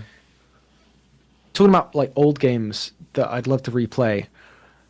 Anyone ever? I have no concept because we played games as kids before we had like conceptions of what was popular and what was relevant and what was fringe and stuff. So I don't know if this is like a popular thing or not. Anyone here ever played Jack and Daxter: The Precursor Legacy, or the SpongeBob movie game? Those are my classics. I played the SpongeBob movie game. Oh my god. Are we joining us? We're talking about my two like favorite childhood games. Yeah. This is crazy. It's nice to see you, Lily. If y'all know who Lily is, I don't know how you don't know who Lily is. Lily makes amazing content on YouTube. They're an amazing video essayist. Do you want to introduce yourself? Yeah, sure. Also, sorry I interrupted this conversation. I was just like riveted enough that I needed to get in on the PS2 talk. Yeah. What's up, everybody? I am Lily Alexander. I make video essays about kind of whatever I'm into. A lot of like tech industry stuff, art criticism, feminism, gender, religion. It's that kind of thing. I have one coming out in a couple days, actually. So. You heard it here first. Yeah. Sorry? I was just trying to get some hype spinning up, Yeah. Let's go. Thank you. Yeah, big news. I had a dream. And thank you so much. We just had a $25 donation from Sean Mahoney. Almost at 8K in total. So thank you everybody for being here talking and all that. But you were saying favorite childhood game. What console did you have? What type of kid were you? Xbox baby, PSP baby, Nintendo? Me? Yeah. Yeah, I think we were like a gen behind. So I was PS2 pretty much all the way through childhood. It was the SpongeBob game. I didn't have very good taste. It was like whatever was $20 at Walmart, Yeah. Like the SpongeBob license games. The coolest game I had was definitely, there was a version of Dance Dance Revolution that came with like the dance mat, so you could like play and actually dance, and the mat was a controller, So yeah, that was every day until I realized that you could just plug in a normal controller and input the buttons, and then it was like really trivially easy. And I guess I gradually lost interest. How about you guys? I was flashbacks to me learning you could do the jogging game in Wii Fit by just lifting the Wii remote up and down. Anyone else? Damn. I never Exploits. understood that. I never learned that. That's sad. But my favorite. That actually sounds yeah. I would be like with the controller just going hard as hell. But like my favorite game as a kid was this game called Jet Set Radio, which is just about like a bunch of skating anarchists who like basically are trying to subvert the narrative of capitalism that has overtook the city of Tokyo through graffiti. And it's amazing. I like the show. I like the game. I think I've been mixing it up with Wave Race this whole time because I assumed you were on jet skis, but you're not. There's no jet skis involved. It sounds. There's no jet skis. Yeah, it's maybe that's the sequel. Why do they call it jet set? That's just poor marketing right there. That's my question. We would have been playing this game if there were jet skis. They're cut yeah. No reason. Yeah. Just make a different game. No, it sounds very cool. Like, when did this game come out? It came out in the 2000s around. I know that for sure because I had it for Xbox. Like the green one with the weird loading screen. Original Xbox. Do you guys play games these days? I'm like very on and off with it all. I was just talking about the gaming kind of lifestyle I've settled into is I've got like 5 games and I just play those again and again and again for years. I've completely tapped out from like the new games. Everyone's talking about Silk Song. Great. I'll watch the Jacob Geller video, but I probably won't buy it. I just got to get my 2,500th hour in Skyrim. This is something that like I've heard game journalists talking about lately, that like basically gaming is bigger than ever, but all of the money is going to Roblox, Fortnite, Minecraft, basically. Like games aren't, yeah, people are just playing the same ones forever. It's almost more like a toy or like a platform or something. I like sort of digging in the crates on like itch.io and finding quirky little things, but I still go back to like Minecraft like once a year, and just it completely takes over my life, and I commit to things that I can't follow through on, and then I stop. I'm due for that. It's about the time of year. Sorry? I was just gonna say, one of my friends, my real life circle of friends, there's the kind of bi-yearly ritual where someone will set up a Minecraft server and they'll put the IP in the now defunct Facebook group chat, and everyone will flock to the platform, and it'll be like kind of like a festival, just like the old days, for like a week or two, and then no one will touch it again for another year. That's totally, I've had the exact same experience like this calendar year. Yeah, I'm not really as in tune with like gaming, because I've had to do like, I'm telling you, how do you find time, Lily, with the main channel and everything? Oh my god, like it's because like, I've had to focus a lot on the side channel streams, then on top of the video essay stuff. Yeah. But the last game I really like head first dived into was like was No Man's Sky. It was about like just going through and making like little space islands, like space Minecraft a little bit conceptually. Yeah, it's spiritually Minecraft. It's yeah. That's cool. Yeah, no, it seems like a very cool game. Mm-hmm. I mean, to be honest with you, I think I have time for like maybe 2 art forms at a time. I'll either be like reading a book and into some music, or I'll be watching movies and playing games or whatever. But that's like the hard limit. So if I want to work in games, I basically have to like, I'm not listening to music or reading or watching movies or whatever it is for a couple weeks. And yeah, oh man, I've got to pick your brain about the second channel stuff, because it seems to kind of be the meta, like it seems to be pretty advantageous. But I'm such a perfectionist that it's like a little bit scary as an idea, Yeah, no, I feel like when I was talking about this with Pillar of Garbage earlier, when you're making video essays, it's so easy to craft a character and keep an aesthetic through the aspect of editing, through the aspect of writing, through the aspect of, but with kind of streaming content, it's more improvisation, and like it's the difference between live theater and improv. If you've done like if you were a theater kid, where it's like improv, you'll go on and you know what type of story you're probably going to tell by the prompt and whatnot, because you'll go to your team, you'll be like, okay, we're going to get to this by the end of it, but then you have to find the through line. You know what I mean? You got to do in 4 minutes while simultaneously keeping the crowd engaged, while keeping a narrative, while keeping it's just a different art form. It's like a different way of traversing the medium of commentary, if that makes sense.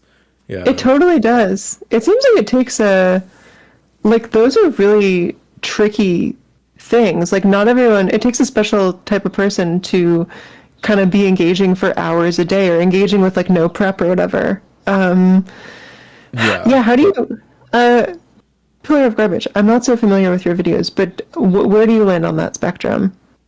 I'm at an interesting place. I don't think I have the skill set to kind of do the live stream thing and keep it fresh, like just off the cuff. But I've been thinking about this second channel meta myself a little bit recently. But I don't know which way I'd go, because all my stuff is scripted video essay stuff, but some is shorter, some is like, I see something happening, I work up a script and get a video in like a week or two. Some is it's been in the oven for months and months. So, if I did do I was thinking about this just the other day, like if I did start a second channel, is that where the kind of like more off the cuff stuff goes? Or like, do I just use, the subscribers I already have and the viewers I already have now, and just kind of plug them into the loosey-goosey vibes machine stuff, and then get channel number 2 up here going, just with like, you know, a huge video essay that I've been working on the back burner for a few months, and then if it picks up, great. And then you got the built-in kind of algorithm pipeline for people who are just there for the real heady stuff. So I don't know where I sit on that one, to be honest. I find the short form, I mean, the side channel, or at least like my side channel audience is way different than my video essayist audience. Like you'll just inherently find a new subsection of people where I was like, people were like subbing to me and being like, oh, I thought Turb2 was just like a cute name. It's like, no, it's my side channel. Like, right. Like it's, you'll find like a distinct audience once you start posting and whatnot. But the main channel audience helps a lot in terms of first getting monetized and the first initial boost. If that makes sense. Like I've seen, me and Elliot started around the same time being like, consistent, and they're, the audience they capture is so much more different because they'll do a sit down and commentary type of content, but I'll do more of like I'm threading my audience through a kind of live lecture, you know what I mean? So I feel like even in aspects of, I was talking about this with Pillar Garbage earlier, in aspects of live streaming, everyone has a different approach to it, like a different thumbprint, like and a different way of tackling subjects, I mean, in front of an audience, if that makes sense. Yeah. Totally. Totally. Like Foreign's videos are so much different than mine or Elliot's, and Elliot's are so much different than Foreign's or mine. And like, yeah, something like that. Maybe this is like a scary thing to be thinking about because like obviously I haven't made the videos. I haven't done this new style, so it's like I don't know where I fit in. But yeah, maybe you just like find it as you go. Maybe that's the answer.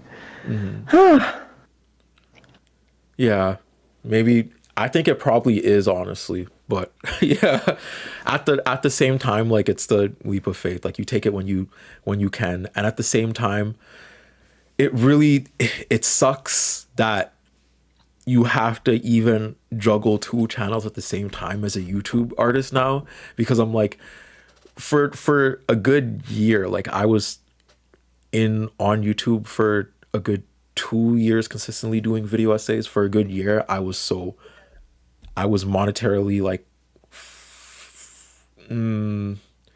I could pay for things, right?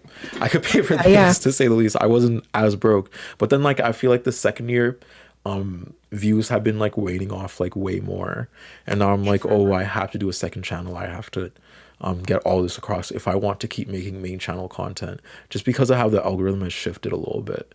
But yeah, that's it. It's changed. Yeah. No, it's a bummer. Like I hope you found a way to make it work for you, make it fun, you know. But I feel like if you think about like the really diehard fans, I wonder, do people prefer getting something really excellent that like changes their life every several months, or do people prefer having it as like a constant presence in the background, you know? Because I think both are good. Like I think there are creators that I'm happy to hear from like twice a year with some really earth-shattering thing, but I also love, oh my god, my cats are fighting, sorry, hey.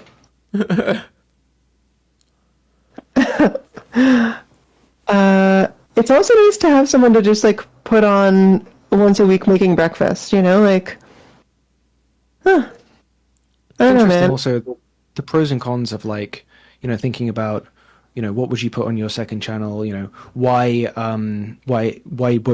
start a second channel? Why start streaming? You know, the monetary pressures, predicting the algorithm, things like that. You wonder what exists now that wouldn't exist, and what doesn't exist now that would, if there was, even if it was just 5 or 10% less kind of, you know, incentive for this sort of creative work to be done, you know, kind of shadow boxing against platform logic that you don't have the key to. You know, if there was just like, just even a degree more sort of like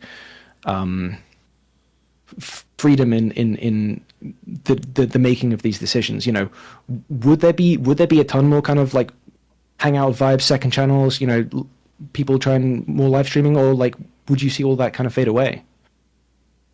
That's a great question. I think even the tiniest adjustments, like people will find ways to exploit and make the most of. Yeah, it's kind of sad to think about, like, what is the really amazing stuff that is just like not getting made because people can't justify taking the time, you know? You're right. You're right. Yeah. That's the depressing part of essays content, specifically, like the barriers of content creation and how much you actually or how stable you have to be in order to start making like video essays content. Like if you don't have, you know, a supportive family or a job that is already paying you well enough to give you like hours of free time inherently, like it's really hard to be an essayist. Like that's the first barrier. And then like you said, the second barrier, staying relevant in aspects of keeping that time sacred in some type of way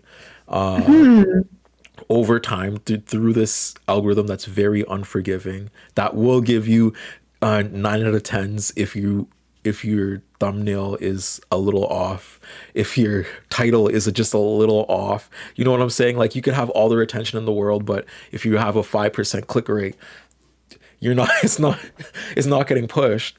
And like it's very weird, very weird. And there's an element of the Red Queen paradox to it as well. Like, I'm super happy with this new A/B tester thing, right? Because, you know, in theory, it's helping me make the best, you know, get the highest stats possible. But what that actually translates to is now I have to make 3 times as many thumbnails, and now I have to keep monitoring this thing as it goes out and think of more titles and blah blah blah. Yeah. You know, maybe that gets me 2,000 extra views in the end. You know, but everyone else has this too. That's the thing. If everyone uses it, we're back where we started, but everyone's putting in more effort. If everyone's making 3 thumbnails, it's like it is a zero-sum game. Either they're clicking on yours or they're clicking on someone else's. Yes, YouTube has more people staying on the platform for longer. Great. Yeah, I guess in a way that benefits us. Yeah. Someone said, I think I remember Elliot saying that they were going to stop doing main channel vids because they couldn't afford to. I've literally the reason why me and Elliot started side channel videos was because we literally had this conversation with each other on the phone. We just called each other one day and we're like, oh, what's your next video, and then kind of like it was a little bit of an icebreaker thing of like, are you even like making enough on this platform, like is it good enough for you? And then we were like, oh well, Foreign's doing the side channel thing, maybe we could try the side channel thing. Then Elliot's is doing really well, mine's doing really well now, but like to that degree, I do remember Elliot saying that they're literally had to make these side channel videos, and now their side channel videos are earning more than their main channel videos. You know what I'm saying? Like it's weird, and I love Elliot's main channel videos because Elliot's main channel videos are so much more informational, so much more well researched, so much more like they deserve more views. But while we're making like these, you know, up to date topic of the week videos, like the Usha Vance video Elliot did that just hit like 300k. Crazy. Right. If you get a good title and you get a good takeoff at the right time, we're kind of realizing your videos just gonna get pushed really fucking hard, right? Even if it's like just okay, which Elliot is very good at this, but like it's timing. Yeah, it's all timing. It sucks. I don't like it at all. I will say that is a flaw of the YouTube algorithm. And it's being in the dark as well. Like, I mean, I don't have the second channel kind of infrastructure, or at least I don't at present. But, you know, in a scaled down sense, when I'm choosing between, okay, shall I work on the big project or shall I work on a little project I can get out sooner? You know, it's a kind of a microcosm of the same thing. And then, like, even if you know you get numbers on the quick thing, you know, there's the voice in the back of your head that's saying, okay, but maybe if I did finally get this big video essay out, maybe it would have, you know, maybe it hit the moon, and then, you know, that would have set me up even better. And, you know, the grass is always greener, except the grass doesn't exist, and you're never on the same side. On that note, I've taken up enough time. I will dip now. All right. Chat, you know where the link is? It's in the description. Hit that chuff link. Raise some money for a great cause, and continue to support the stream and these guys. Thanks for having me. Goodbye. Yeah. Thanks so It's much. great meeting you. And if y'all liked Pillar of Garbage, please sub to Pillar of Garbage on YouTube. They make Yeah. some real good content. Thank you so much for Pillar of Garbage for accepting the invite for coming on the stream and all that. I have to check out the channel. Yeah. Has it snowed yet? Has it snowed? Oh Has it yeah. snowed? Oh yeah. Yeah. It's yeah. like earliest snow in recent memory. I think it snowed like a week and a half ago, and it's just stayed the whole time. Yeah. It snowed super quick over here too. Yeah. I guess I have a certain expectation that out west it's going to, and you're like, I think you're a lot further north than I am. Yeah. But how's it weather-wise? Like here, it's not too cold yet. At least I'm still leaving the house. It's super cold. It's super cold. Like I could still leave the house, but it's those one. It's just because I'm conditioned to leave the house in the cold at this point. Like, but for anybody that hasn't lived their life in the prairies, if you stepped outside right now, you probably wouldn't step outside for the rest of the year. Like it's that cold right now. Oh Jesus! Yeah. What do people do in the prairies in the winter? Like, what do people get up to? You know? Yeah, people make video essays. That's There it is. that's what I There do it at is. least. Yeah, because it's the great. I'm telling you, it's the Great Depression where you stay home for like 6 months. You're interrupted from like all of your friends, your family, all of a sudden, because the summer is such a fun part of the prairies, because the prairies is so beautiful in the summer. The sun will be in the sky for so long. There's so much things to do with friends, and then once fall and winter hit, fall is like 2 weeks, and then winter comes, and all of a sudden you're landlocked. Like you can't see your friends unless they're like your next door neighbors. Like no one is walking 20 minutes or driving Jesus. out in the cold, treacherous, like fucking. But yeah, it's awful. Like you spend some time north of, I don't know, Toronto, and you see why so many people live down there. It's like the first time I went to like southwestern Ontario, sort of close to the U.S. border, what's like around Windsor. I was shocked and offended and angry that there's like even a part of the country that is that beautiful and warm and chill. Like year round.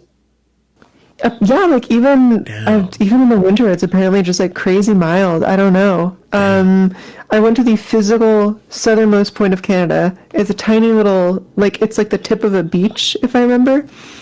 And it's beautiful and it's so cool. And I can't believe it's the same country. This country is too big, first of all.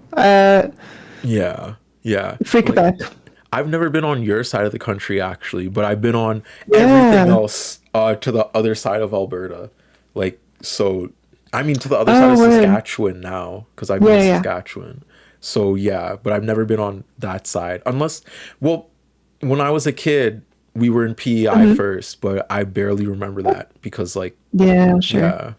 Yeah. Because little child. Yeah. I miss my auntie Shirley, though. I had this, I don't know if I told you about her, but she was like I don't think so. Yeah, she was this woman on the board who sponsored us, like, come here on the doctor's board of PEI, and like, oh cool, that's the person I knew that I stayed in PEI with for a bit. I am in touch with their little sibling or whatnot. Their son. Their son's like my sibling. Oh, a little bit. That's really, really sweet. So you haven't been back to PEI since then? No. I gotta tell you, I have a lot of family from the Maritimes, and I was over there last summer for the first time since I was a teenager, I think. PEI goes really hard for Pride.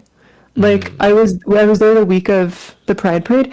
Charlottetown is what, like 30,000 people or something? It's like, it's small, but they're so they're so with it over there. Like that, there were like rainbow crosswalks and stuff. People would just like randomly have little like pronoun pins, the tourist traps. I honestly, I know that the Maritimes have like some real challenges, you know, but I was really like, wow, this is stuff that I don't see in Montreal even. Okay, speaking of Montreal, we got to get you over here.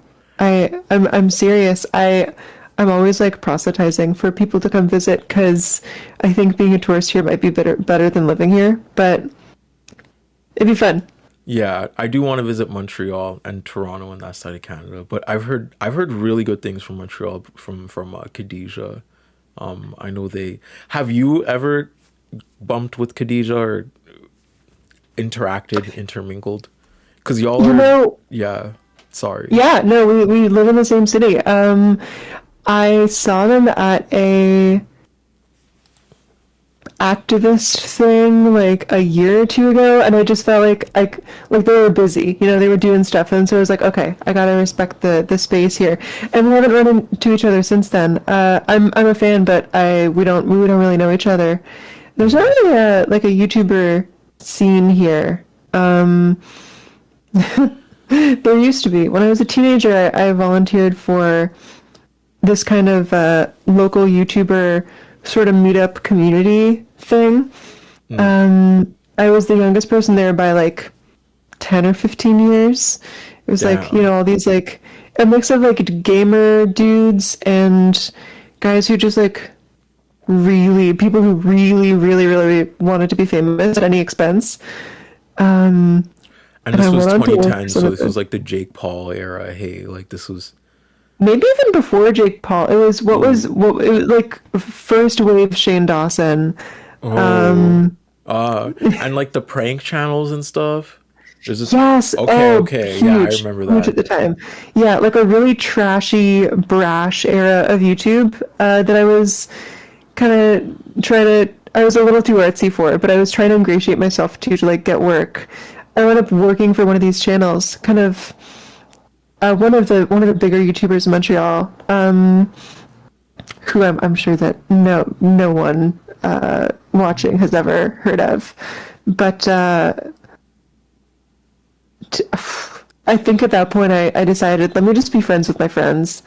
I'm psyched to have met people like you, like Elliot, like Foreign, who were just like normal, chill people through this job. But I don't know about you. I think being a YouTuber, I'm constantly resisting the brain damage it could like really easily give me. Yeah. Well, the first people I've worked with were like some.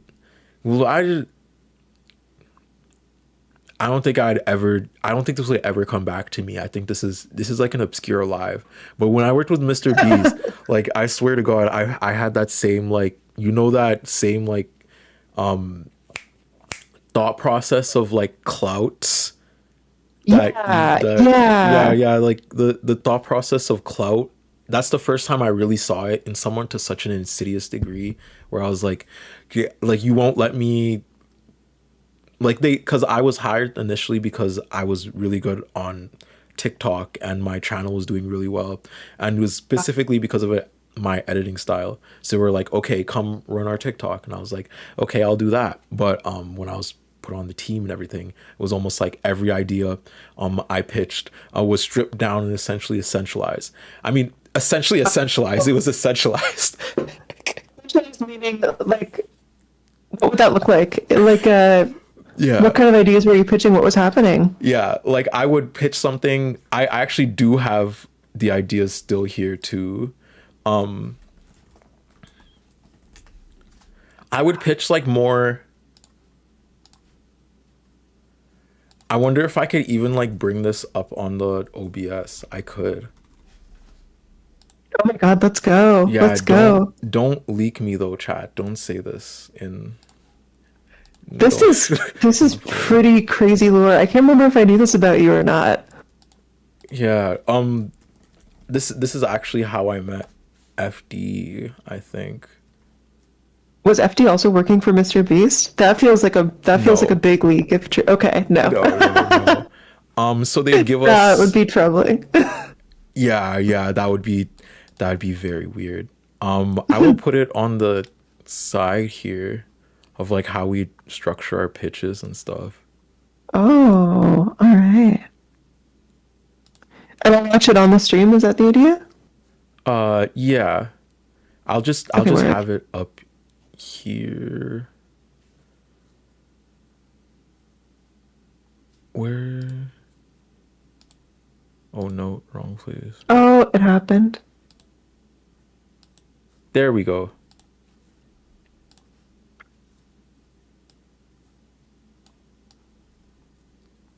I'm seeing your task manager. I'm guessing it's just the delay.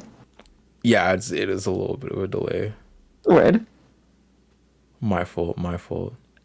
But this is how we kind of like we'd get a message from you know, a certain ad company, and then we get like the rundowns with the green, right, and then we'd have to come up with trends, duets, and stitches and all that, and then like send it back to them.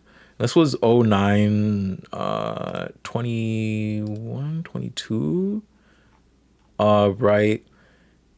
Have Jimmy and Chris do a draft for Halloween. It linked to like our Discord there. Right. But while we were doing that and everything, I low-key noticed, like, if you didn't get a certain metric or your aesthetic just wasn't hitting to them, you would just get kicked off the team. Like, you'd get kicked off the team immediately. So it created like They'll just fire you. Yeah, it created such a visceral culture of like artists, like really talented artists. Like we'd have people like Billy from like TikTok, who's like this very talented, who's this guy who hit like 1 million off his edits and stuff. He'd come in, but then he would only get like 3 days to prove himself. But his content takes like a month to produce. You know what I mean? So if he couldn't do it in like 3 days, he's getting kicked out. And it became That's so foolish. Yeah, it became like such a toxic cyclical work culture that I was like, hey, I'm just gonna make YouTube videos. And then that's how I like left and everything. Thank goodness. And man, how long were you there for? I was there for around half a year, like TikTok managing for half a year. Yeah, it was. I will say though, it gave me a lot of the initial artist stories, and this all to link this back to like the aspect of clout. We also worked with people like Jake Paul, who like when they gave us his specific contractual agreement on an editing basis, right? You had to sign things off like, oh, Jake Paul, you won't degrade Jake Paul in this way. Jake Paul will look like this. Jake Paul will do this. Jake Paul will punch somebody like this, and this will happen when Jake Paul punches somebody, right? And you had to somehow incorporate that into the script and the edit and all that. And yeah, it was just it's so weird how even creators have certain contractual standards to which they have to, you have to move around as somebody that script writes for them. Or somebody it's like a pop star. It's like on that same level. Yeah. But it is crazy to like have it spelled out in that way. I wonder what it would do for us if we managed our own images in that way. I think it would be miserable. But I also I wonder, is that the meta secretly? Is that, do you need someone to tell you exactly who you need to be? I don't know. I think it low-key is the meta. Like what Mr. Beast was doing is definitely just pure. He's an aspect of the most I just want views style of internet ever. Totally. You know what I mean? Yeah. So I do it's think, sludge. Yeah, I do think it is sadly meta, but I don't think you should do it, Lily. I think you're a cool person inherently. I would say. Yeah, I don't see you doing anything like Mr. Beast, at least. There's a joke about like Mr. Breast in there, but I can't find it. That wouldn't go in his little image doc. But okay, kind of thinking about the pure meta bad content thing. Have you come across a genre of video that is like, it's basically people, it's a TikTok thing, basically like gotcha mechanics, but in real life for like a web store, if that makes sense?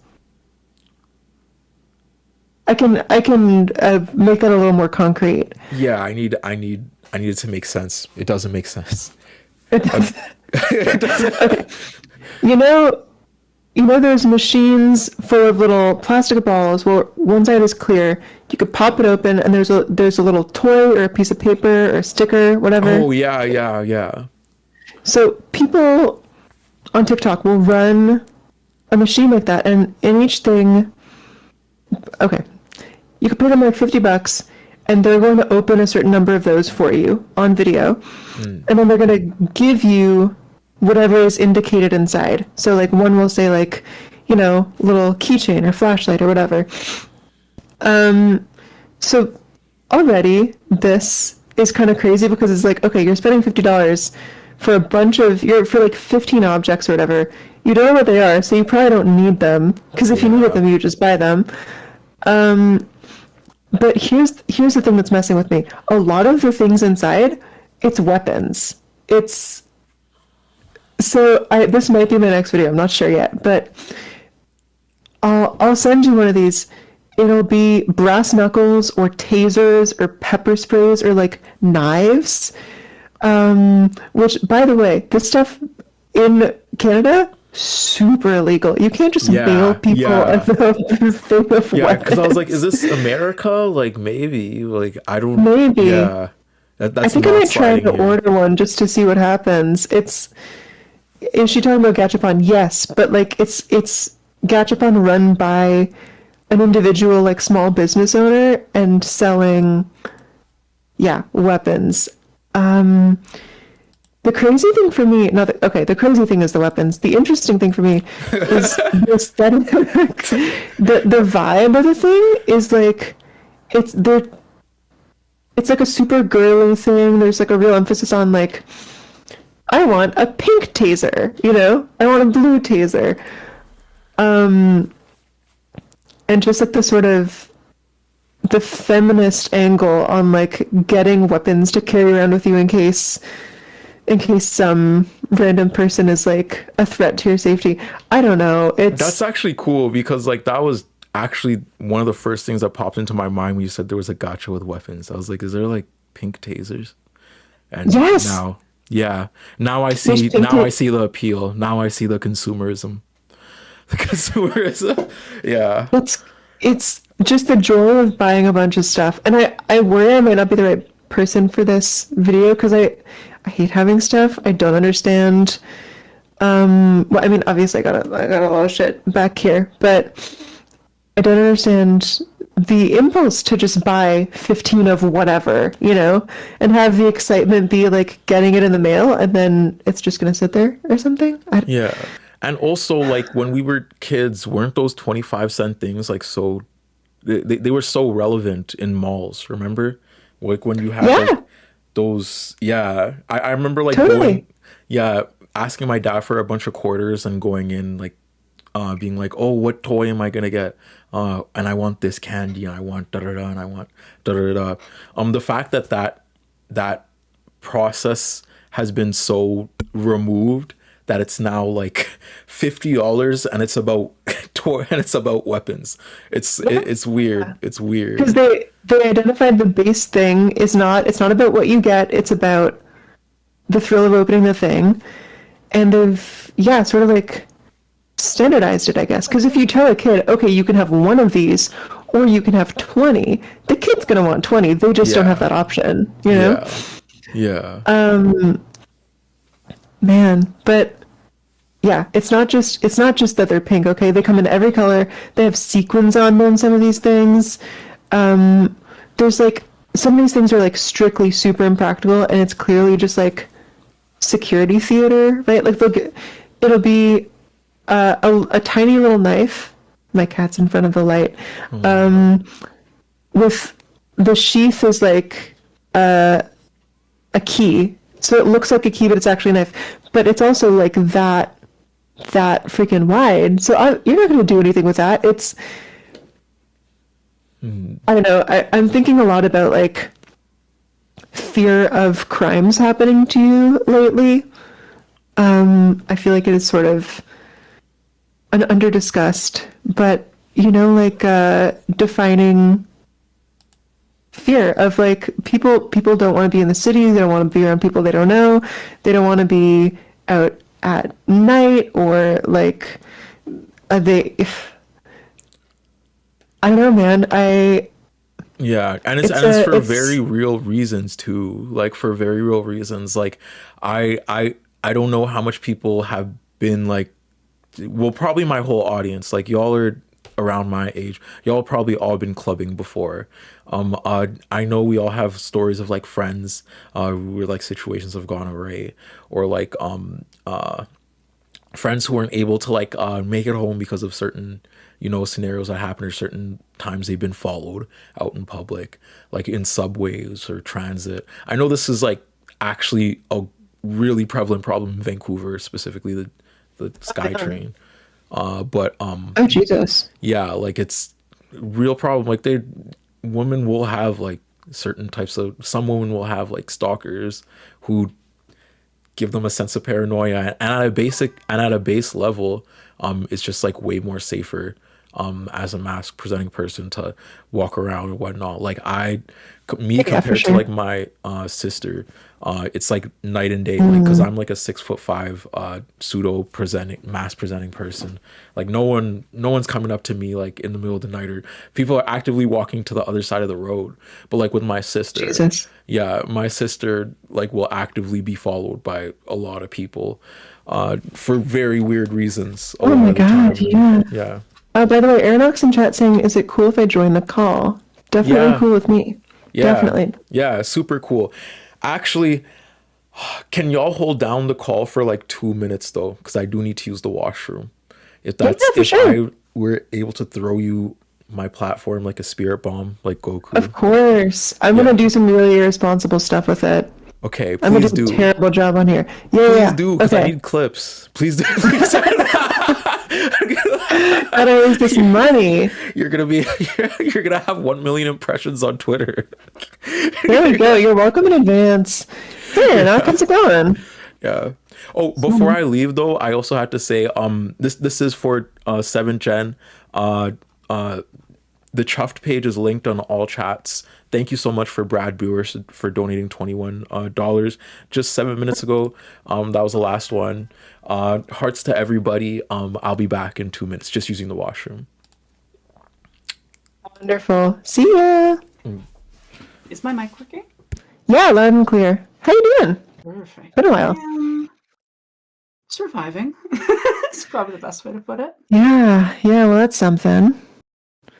Oh my God, your hair color. I'm sure this is the first thing that everyone says to you, but I haven't seen it like this. Your hair color is gorgeous. Really cool. I just re-dyed it the other day, and it came out like extra vibrant this time. I think it's because we used more dye than usual, and hell yeah. And so I could actually record a new video. So I finally have a new video coming out. Oh, that's fantastic.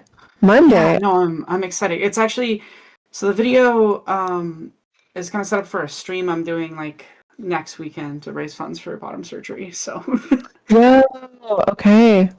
Yeah, like the surgery's covered. It's that it's like, up to 3 months of recovery, and I have a pretty bad chronic illness, so like no kidding. From surgery. Yeah. Maybe I'll DM you about this, because obviously there's a limit to how much I want to say publicly, but we would have some crossover, because I'm guessing Montreal as well, or yeah, I literally like 20 minutes away from my house. But something I didn't see coming with like before all that was I actually managed to get on EI for the full 3 months. I don't know if that's something that you're able to do, but neither did I. So I spent like years raising money. Yeah. It's someone in chat says you were slightly quiet. Oh, I can increase my gain. Word. Is that better? Chat, let me know. I think it's better. Yeah. So yeah. But yeah, obviously there's still expenses like, travel and just like all the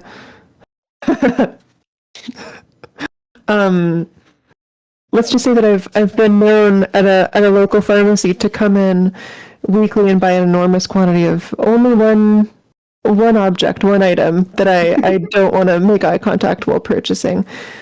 Someone says, "OMG, Lily Live." It's true. It's true. I'm right here. Yeah. My chronic illness was like really bad for like 3 months, so I couldn't film anything because I just was like too unwell. But I'm doing a lot better. Still harder, but like recovering. Yeah. Yeah, basically, anytime I get super stressed out, my immune system's like, let's kill our digestive bacteria. Oh, Jesus Christ. That's not one you want. No, it's not fun. They don't know what it is. They've been trying to figure that out for 20 years. But it's not fun. But Man. We ball. Keep going. But you and Theo were talking about like the stalking issue and stuff. I have some weird stories with that. Oh no! Sorry in advance. The two most extreme ones were honestly like J.K. Rowling fan turfs, who followed me around stores when I was like earlier in transition. What the hell? Do they know you from YouTube? I have no idea. I think it's just because I was really clockable. Like I hate to say it, but someone wearing Harry Potter merch, like stalking. That's why I know. Like one of them was so suspicious, and like obviously I don't seek out like security or anything, but the security got involved on their own because they just saw this woman like leave her cart and following me around. Oh, strange. I have a hard time even understanding like what was her end game there. Like. I think honestly she might have been like hoping I'd go to the bathroom. That's what I think it was. Oh my god. Oh, messed up. Right? It's so weird. It's so weird. Dear Lord, man, I think it's just like creepy man out. Oh yeah. Yeah. The life. No, totally. As luck would have it, I am also putting out a video in the next few days, and in it sort of a big thing is about this time that I was followed pretty recently. I don't want to say. Yeah, you don't want to say too much because it's like you want the video to speak for itself. It's sort of. I don't want to say it's the twist ending, but it is something akin to that. But that's fun. Essentially, like, yeah, no, I'm definitely having fun with it. But my sort of the thing that I'm working on is sort of in touch with this whole thing because I'm talking about sort of like paranoia, the feeling of being watched, which for me has been a pretty major presence, especially since I had this thing happen in like the spring where I was reporting on a protest and I wound up like sort of part of it by accident, and then I have seen your video on that. Yeah, the cops started chasing us and tear gas happened. It was this very strange, scary thing, but I don't know where I was going with this necessarily, other than isn't it crazy to be queer in public? It is. And also just like having been perceived as a lot of different things, because like when I first came out, I just came out as non-binary. I presented extremely, I don't know how to describe it, like androgynous in a way that I got perceived as a trans man. I'd get perceived as a trans woman. I get harassment based on all of these different perceptions. And I don't know, even though I mostly now just experience like catcalling if I'm alone, that paranoia of being perceived never really goes away once you've experienced a lot of it. And I think like every marginalized person ever talked about, like we all have that thing where you're like, is someone staring at me because they think my clothes are cool, or do they want to do something harmful to me? And you kind of always have that. And it's extra weird when you have like a public sort of position, because you get stared at and you're like, sometimes it turns out the person knows your work. Oh my god, yes. I I remember being at a friend's birthday party, and someone was just staring me down the whole time. And it was because they were trying to figure out how they knew me. Because I looked very good out of makeup and like, you know, Sure.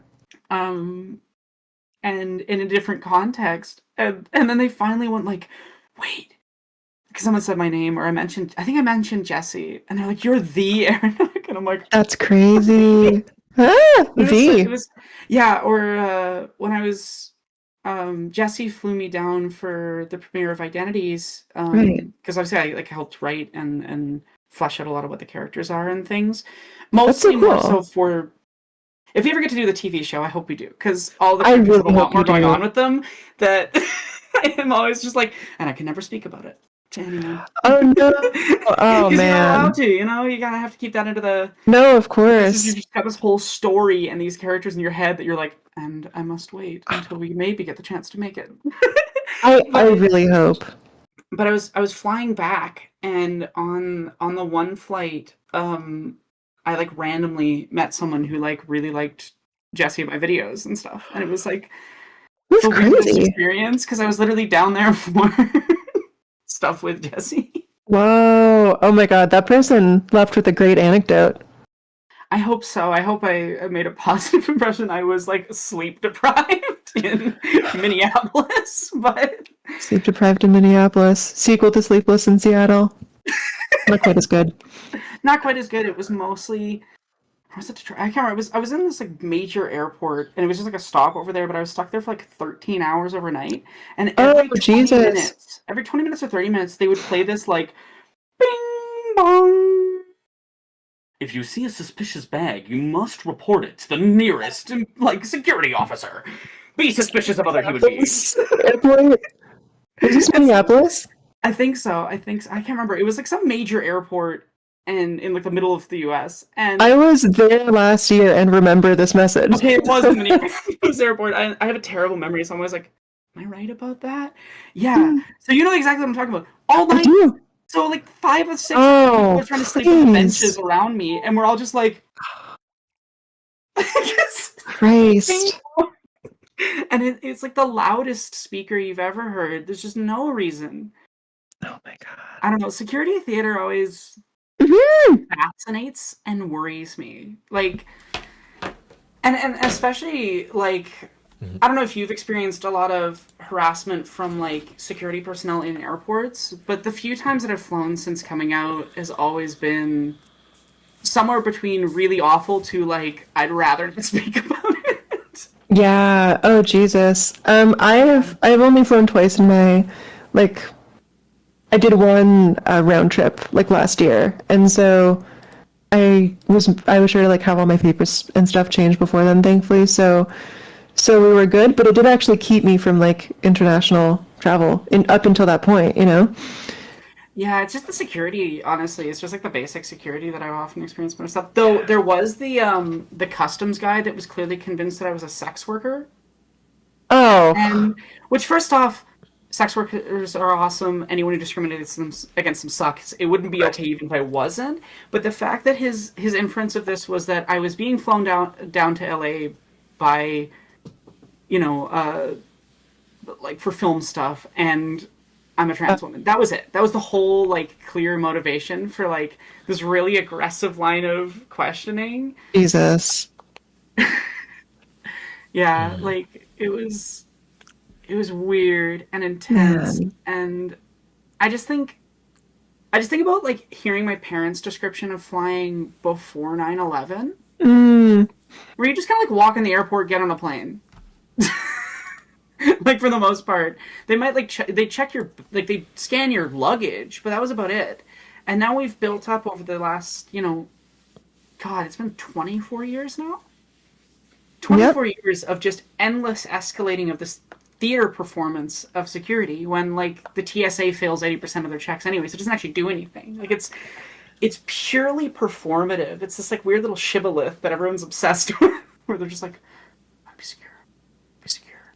It's so baffling to me, like, because I would understand if it was effective, but if it's not effective, like, okay, so you're scaring the normal people who are not gonna do, like, who don't have a bomb, and the people who do have a bomb are making it through. So like, yeah, is it possible we should just stop? I don't know.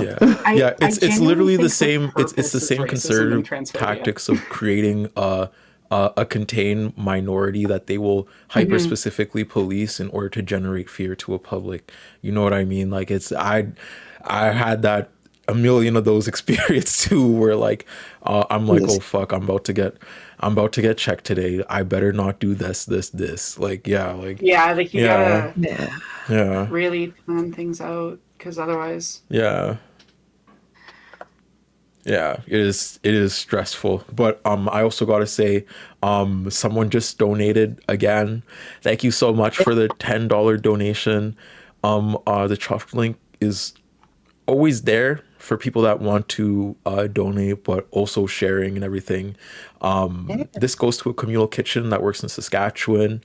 If you don't know, it gets hella cold here, so people need resources, specifically hot food. We all make we make it on the spot, whether that's we make the food on the spot, but the supplies we get with the help of these resources. We fund the dinners with these resources. We often serve around 400 meals a week. And thank you so much for hopping on and helping with all this, Lily, because I know it's reaching to that time where you gotta go, but it's been like super fun and all that. And it always is. Yeah, it always is. I love to be on these things. I'm trying to remember my credit card number off the top of my head so I can donate right now, but I'll donate after I drop off the stream. Yeah, just so nice chatting with both of you. Seriously, always a treat. Shout out to 7th Gen. So cool. I love what you're doing. I think it's so wonderful. Till the day we actually rope Lily into a video essay. Let's fucking go. Because I'm going Look, my DMs are, you know where to find me. Yeah. All right. Come to Montreal. something all three of us sometime. Thank you so much. That'd be very cool. All right. See you, gang. Take it easy. Bye. Yeah.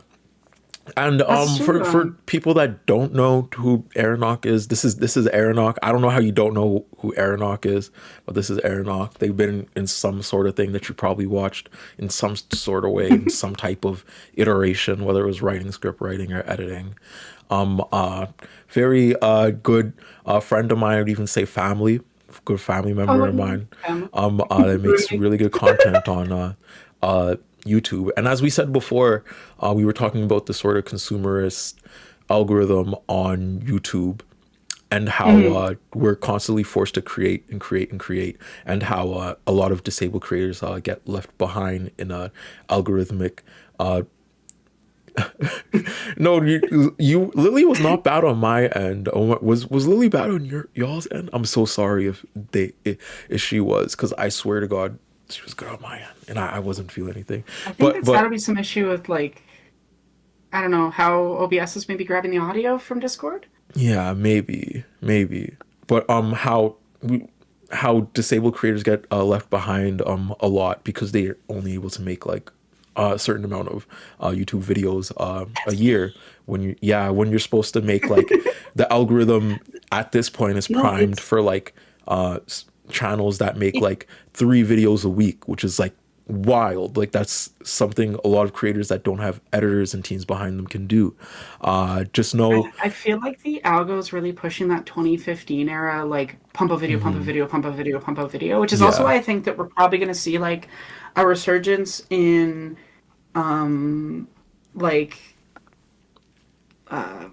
let's play channels and stuff like that. Type of content I think is kind of going to come back, and then just like a lot of like really lazy commentary stuff that's just like throw it up, and it's unfortunate, because I think it does push out disabled creators like myself, who can only produce stuff so often, or can only film so often physically. It's not good, I think, for the platform or for the art on it. In the same way that, like, when YouTube got rid of for a long time any sort of small form content, it killed animation on the platform for a while. Made it basically impossible to be an animator on YouTube. After, like, YouTube's dominance managed to destroy places like Newgrounds and other places where people used to put animated stuff. And it's only once like TikTok showed up and YouTube was like, oh shoot, we got to do shorts again, that a lot of those like sort of animated or like short form animated content came back. And it's just so telling that they have this like, they can just click a button and ruin entire people's like careers, and it has nothing to do with the quality. It has nothing to do with like the audience's desire to watch the art. The number of times I've been told by people who like love my work that they just didn't ever see that I'd posted is not small. And they'll have the bell notification on and they'll have all that stuff set up, and they just won't see it because the algorithm has decided, nah. Yeah, not enough hypes this week, or not enough, not enough, not enough comments, not a high enough click rate. There's so much subjectives that go into the aspect of content creation.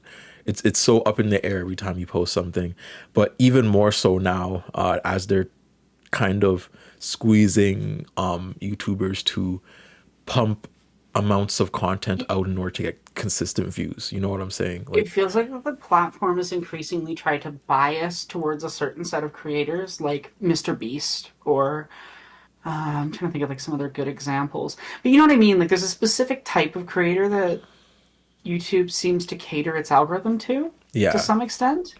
Like, they kind of inform each other, where they're like, oh, well, this got a bunch of numbers, so we should make the algorithm prioritize it. And it's like, why? yeah, why? No, like, actually, you'll actually have to ask yourself this as like content consumers too. Like, why do you consume the certain types of content you consume? You know what I mean? Because we are all part of these algorithms in a very real sense. And I do want to say that it is definitely a structural issue with the aspect of the YouTube algorithm. But, you know, if you want to combat that, sticking with creators for amounts of times, letting them grow, evolve, that helps a lot too. You know what I'm saying? Because we all can't, we all can't have like a side channel like me and release 3 videos a week or 3 lives a week. You know what I'm saying? Mm-hmm. So if you want to support, just know Aeronock also has a really cool YouTube channel and stuff. Really cool YouTube channel on Aeronock's side of stuff. And I'm releasing a thing right away, so. Yeah. I was honestly taking this as like a little mental break from editing, because I've just been editing. Yeah. And we just got a $25 donation. Thank you so much to Ripley. We love that. We love you. We love you here. We love everyone that donates extra, actually. So now we love you extra. So yeah. I just say sharing the Chuck page helps a hell of a lot. And I was just kidding. Thank you everybody here for being on live and whatnot. We're nearing 60 concurrent people, which is amazing. This is amazing times. But I think I'm gonna take a break real soon, like a 1 hour break, and then we'll come back to it with Bridget Empires and a bunch of other people for the last 4 hours of the stream. But I'm still down to go for like another 10ish minutes. In that 10ish minutes, Aeronock, do you want to tell us what this next video is about for people that weren't here yesterday? Sure. How do I explain this one? This is a video that is nominally about game-breaking bugs, that is more complexly about incompleteness. What does it mean to actually have engaged with an art fully, especially in an interactive context? And